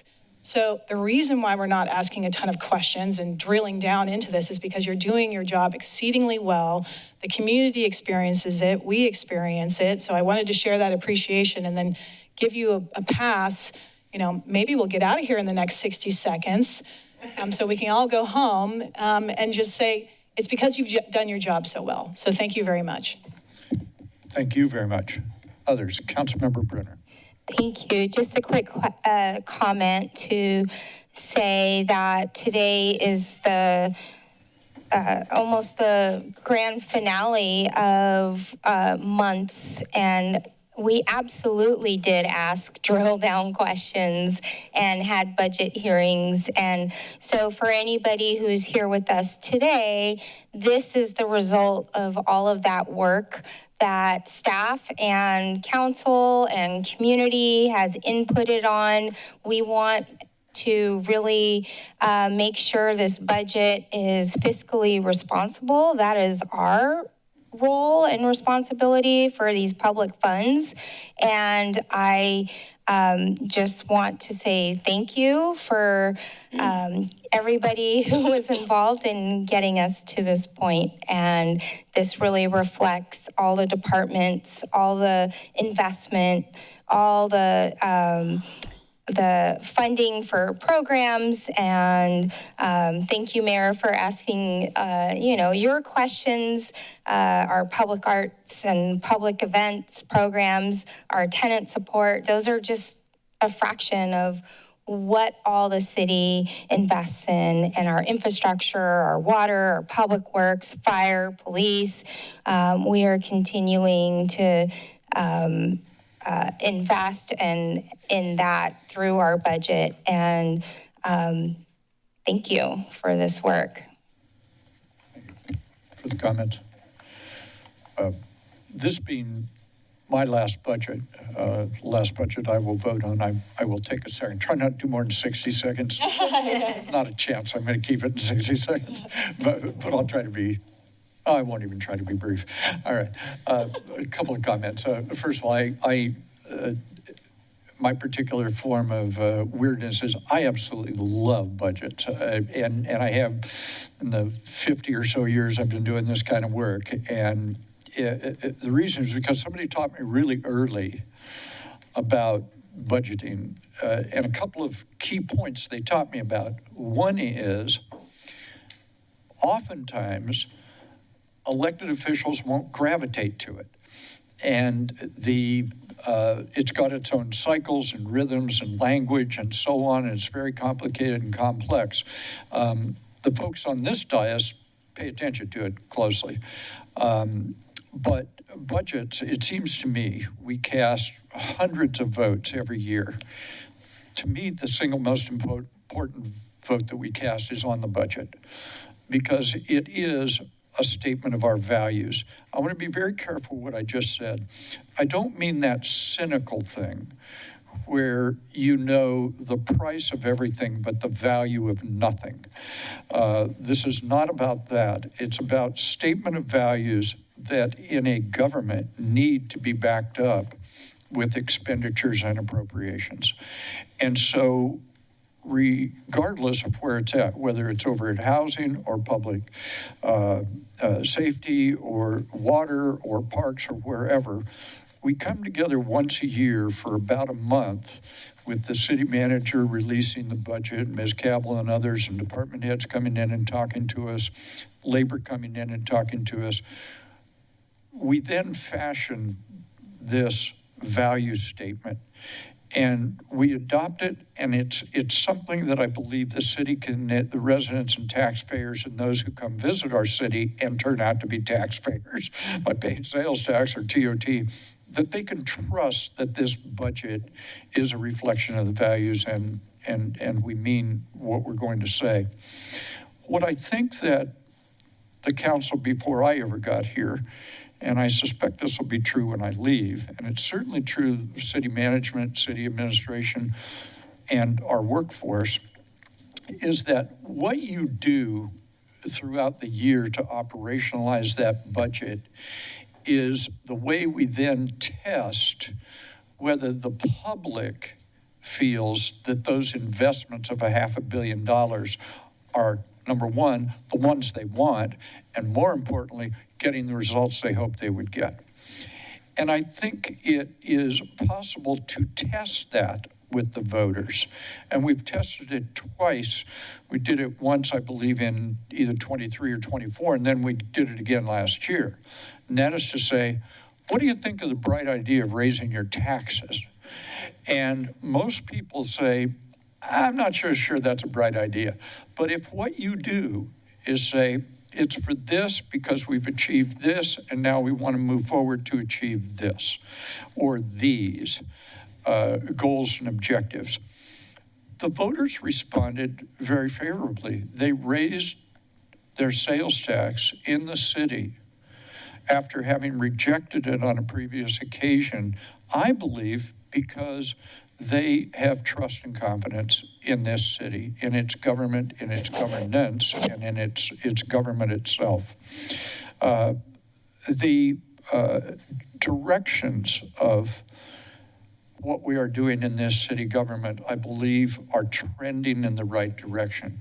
Our affordable housing numbers are up, our street homelessness is down, our reliance on the general fund versus fees has been shifted to a place I think is reasonable, and thus allows this body to make more discretionary decisions on the kinds of needs we hear from our constituents.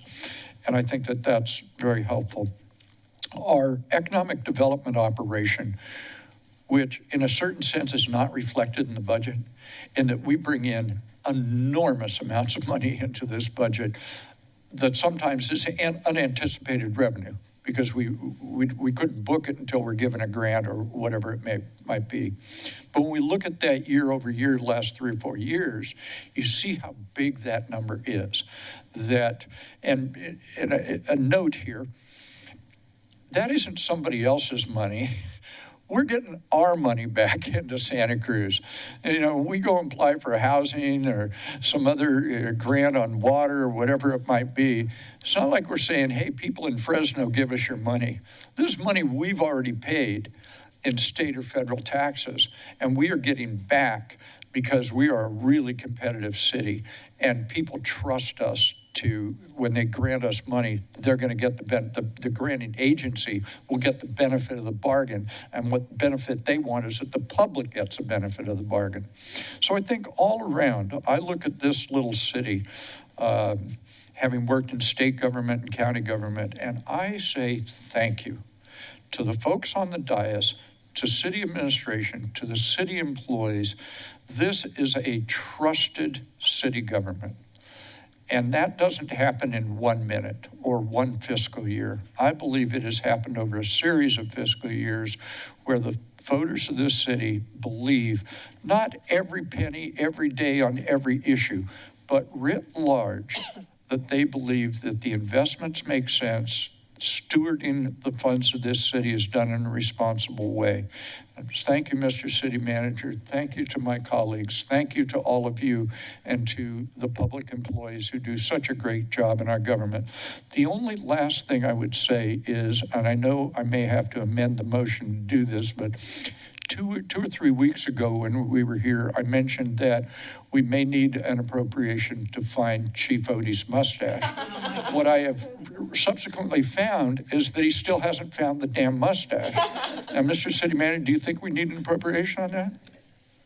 Not sure we can afford it. Not sure. Well, I think I'm with you. Clerk will call the roll.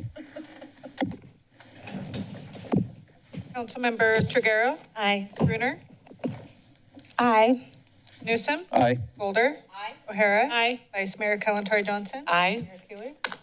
Aye. Adopted and so moved and adopted, and thank you all very much. Motion to adjourn would be in order. There is a motion by Councilmember O'Hara and a second by Councilmember Golder over there. That's who that is. Recently re-elected Councilmember Golder. Those in favor signify by saying aye. Aye. Opposed, motion carries so ordered. Stand adjourned. You're calling in the election. Damn right.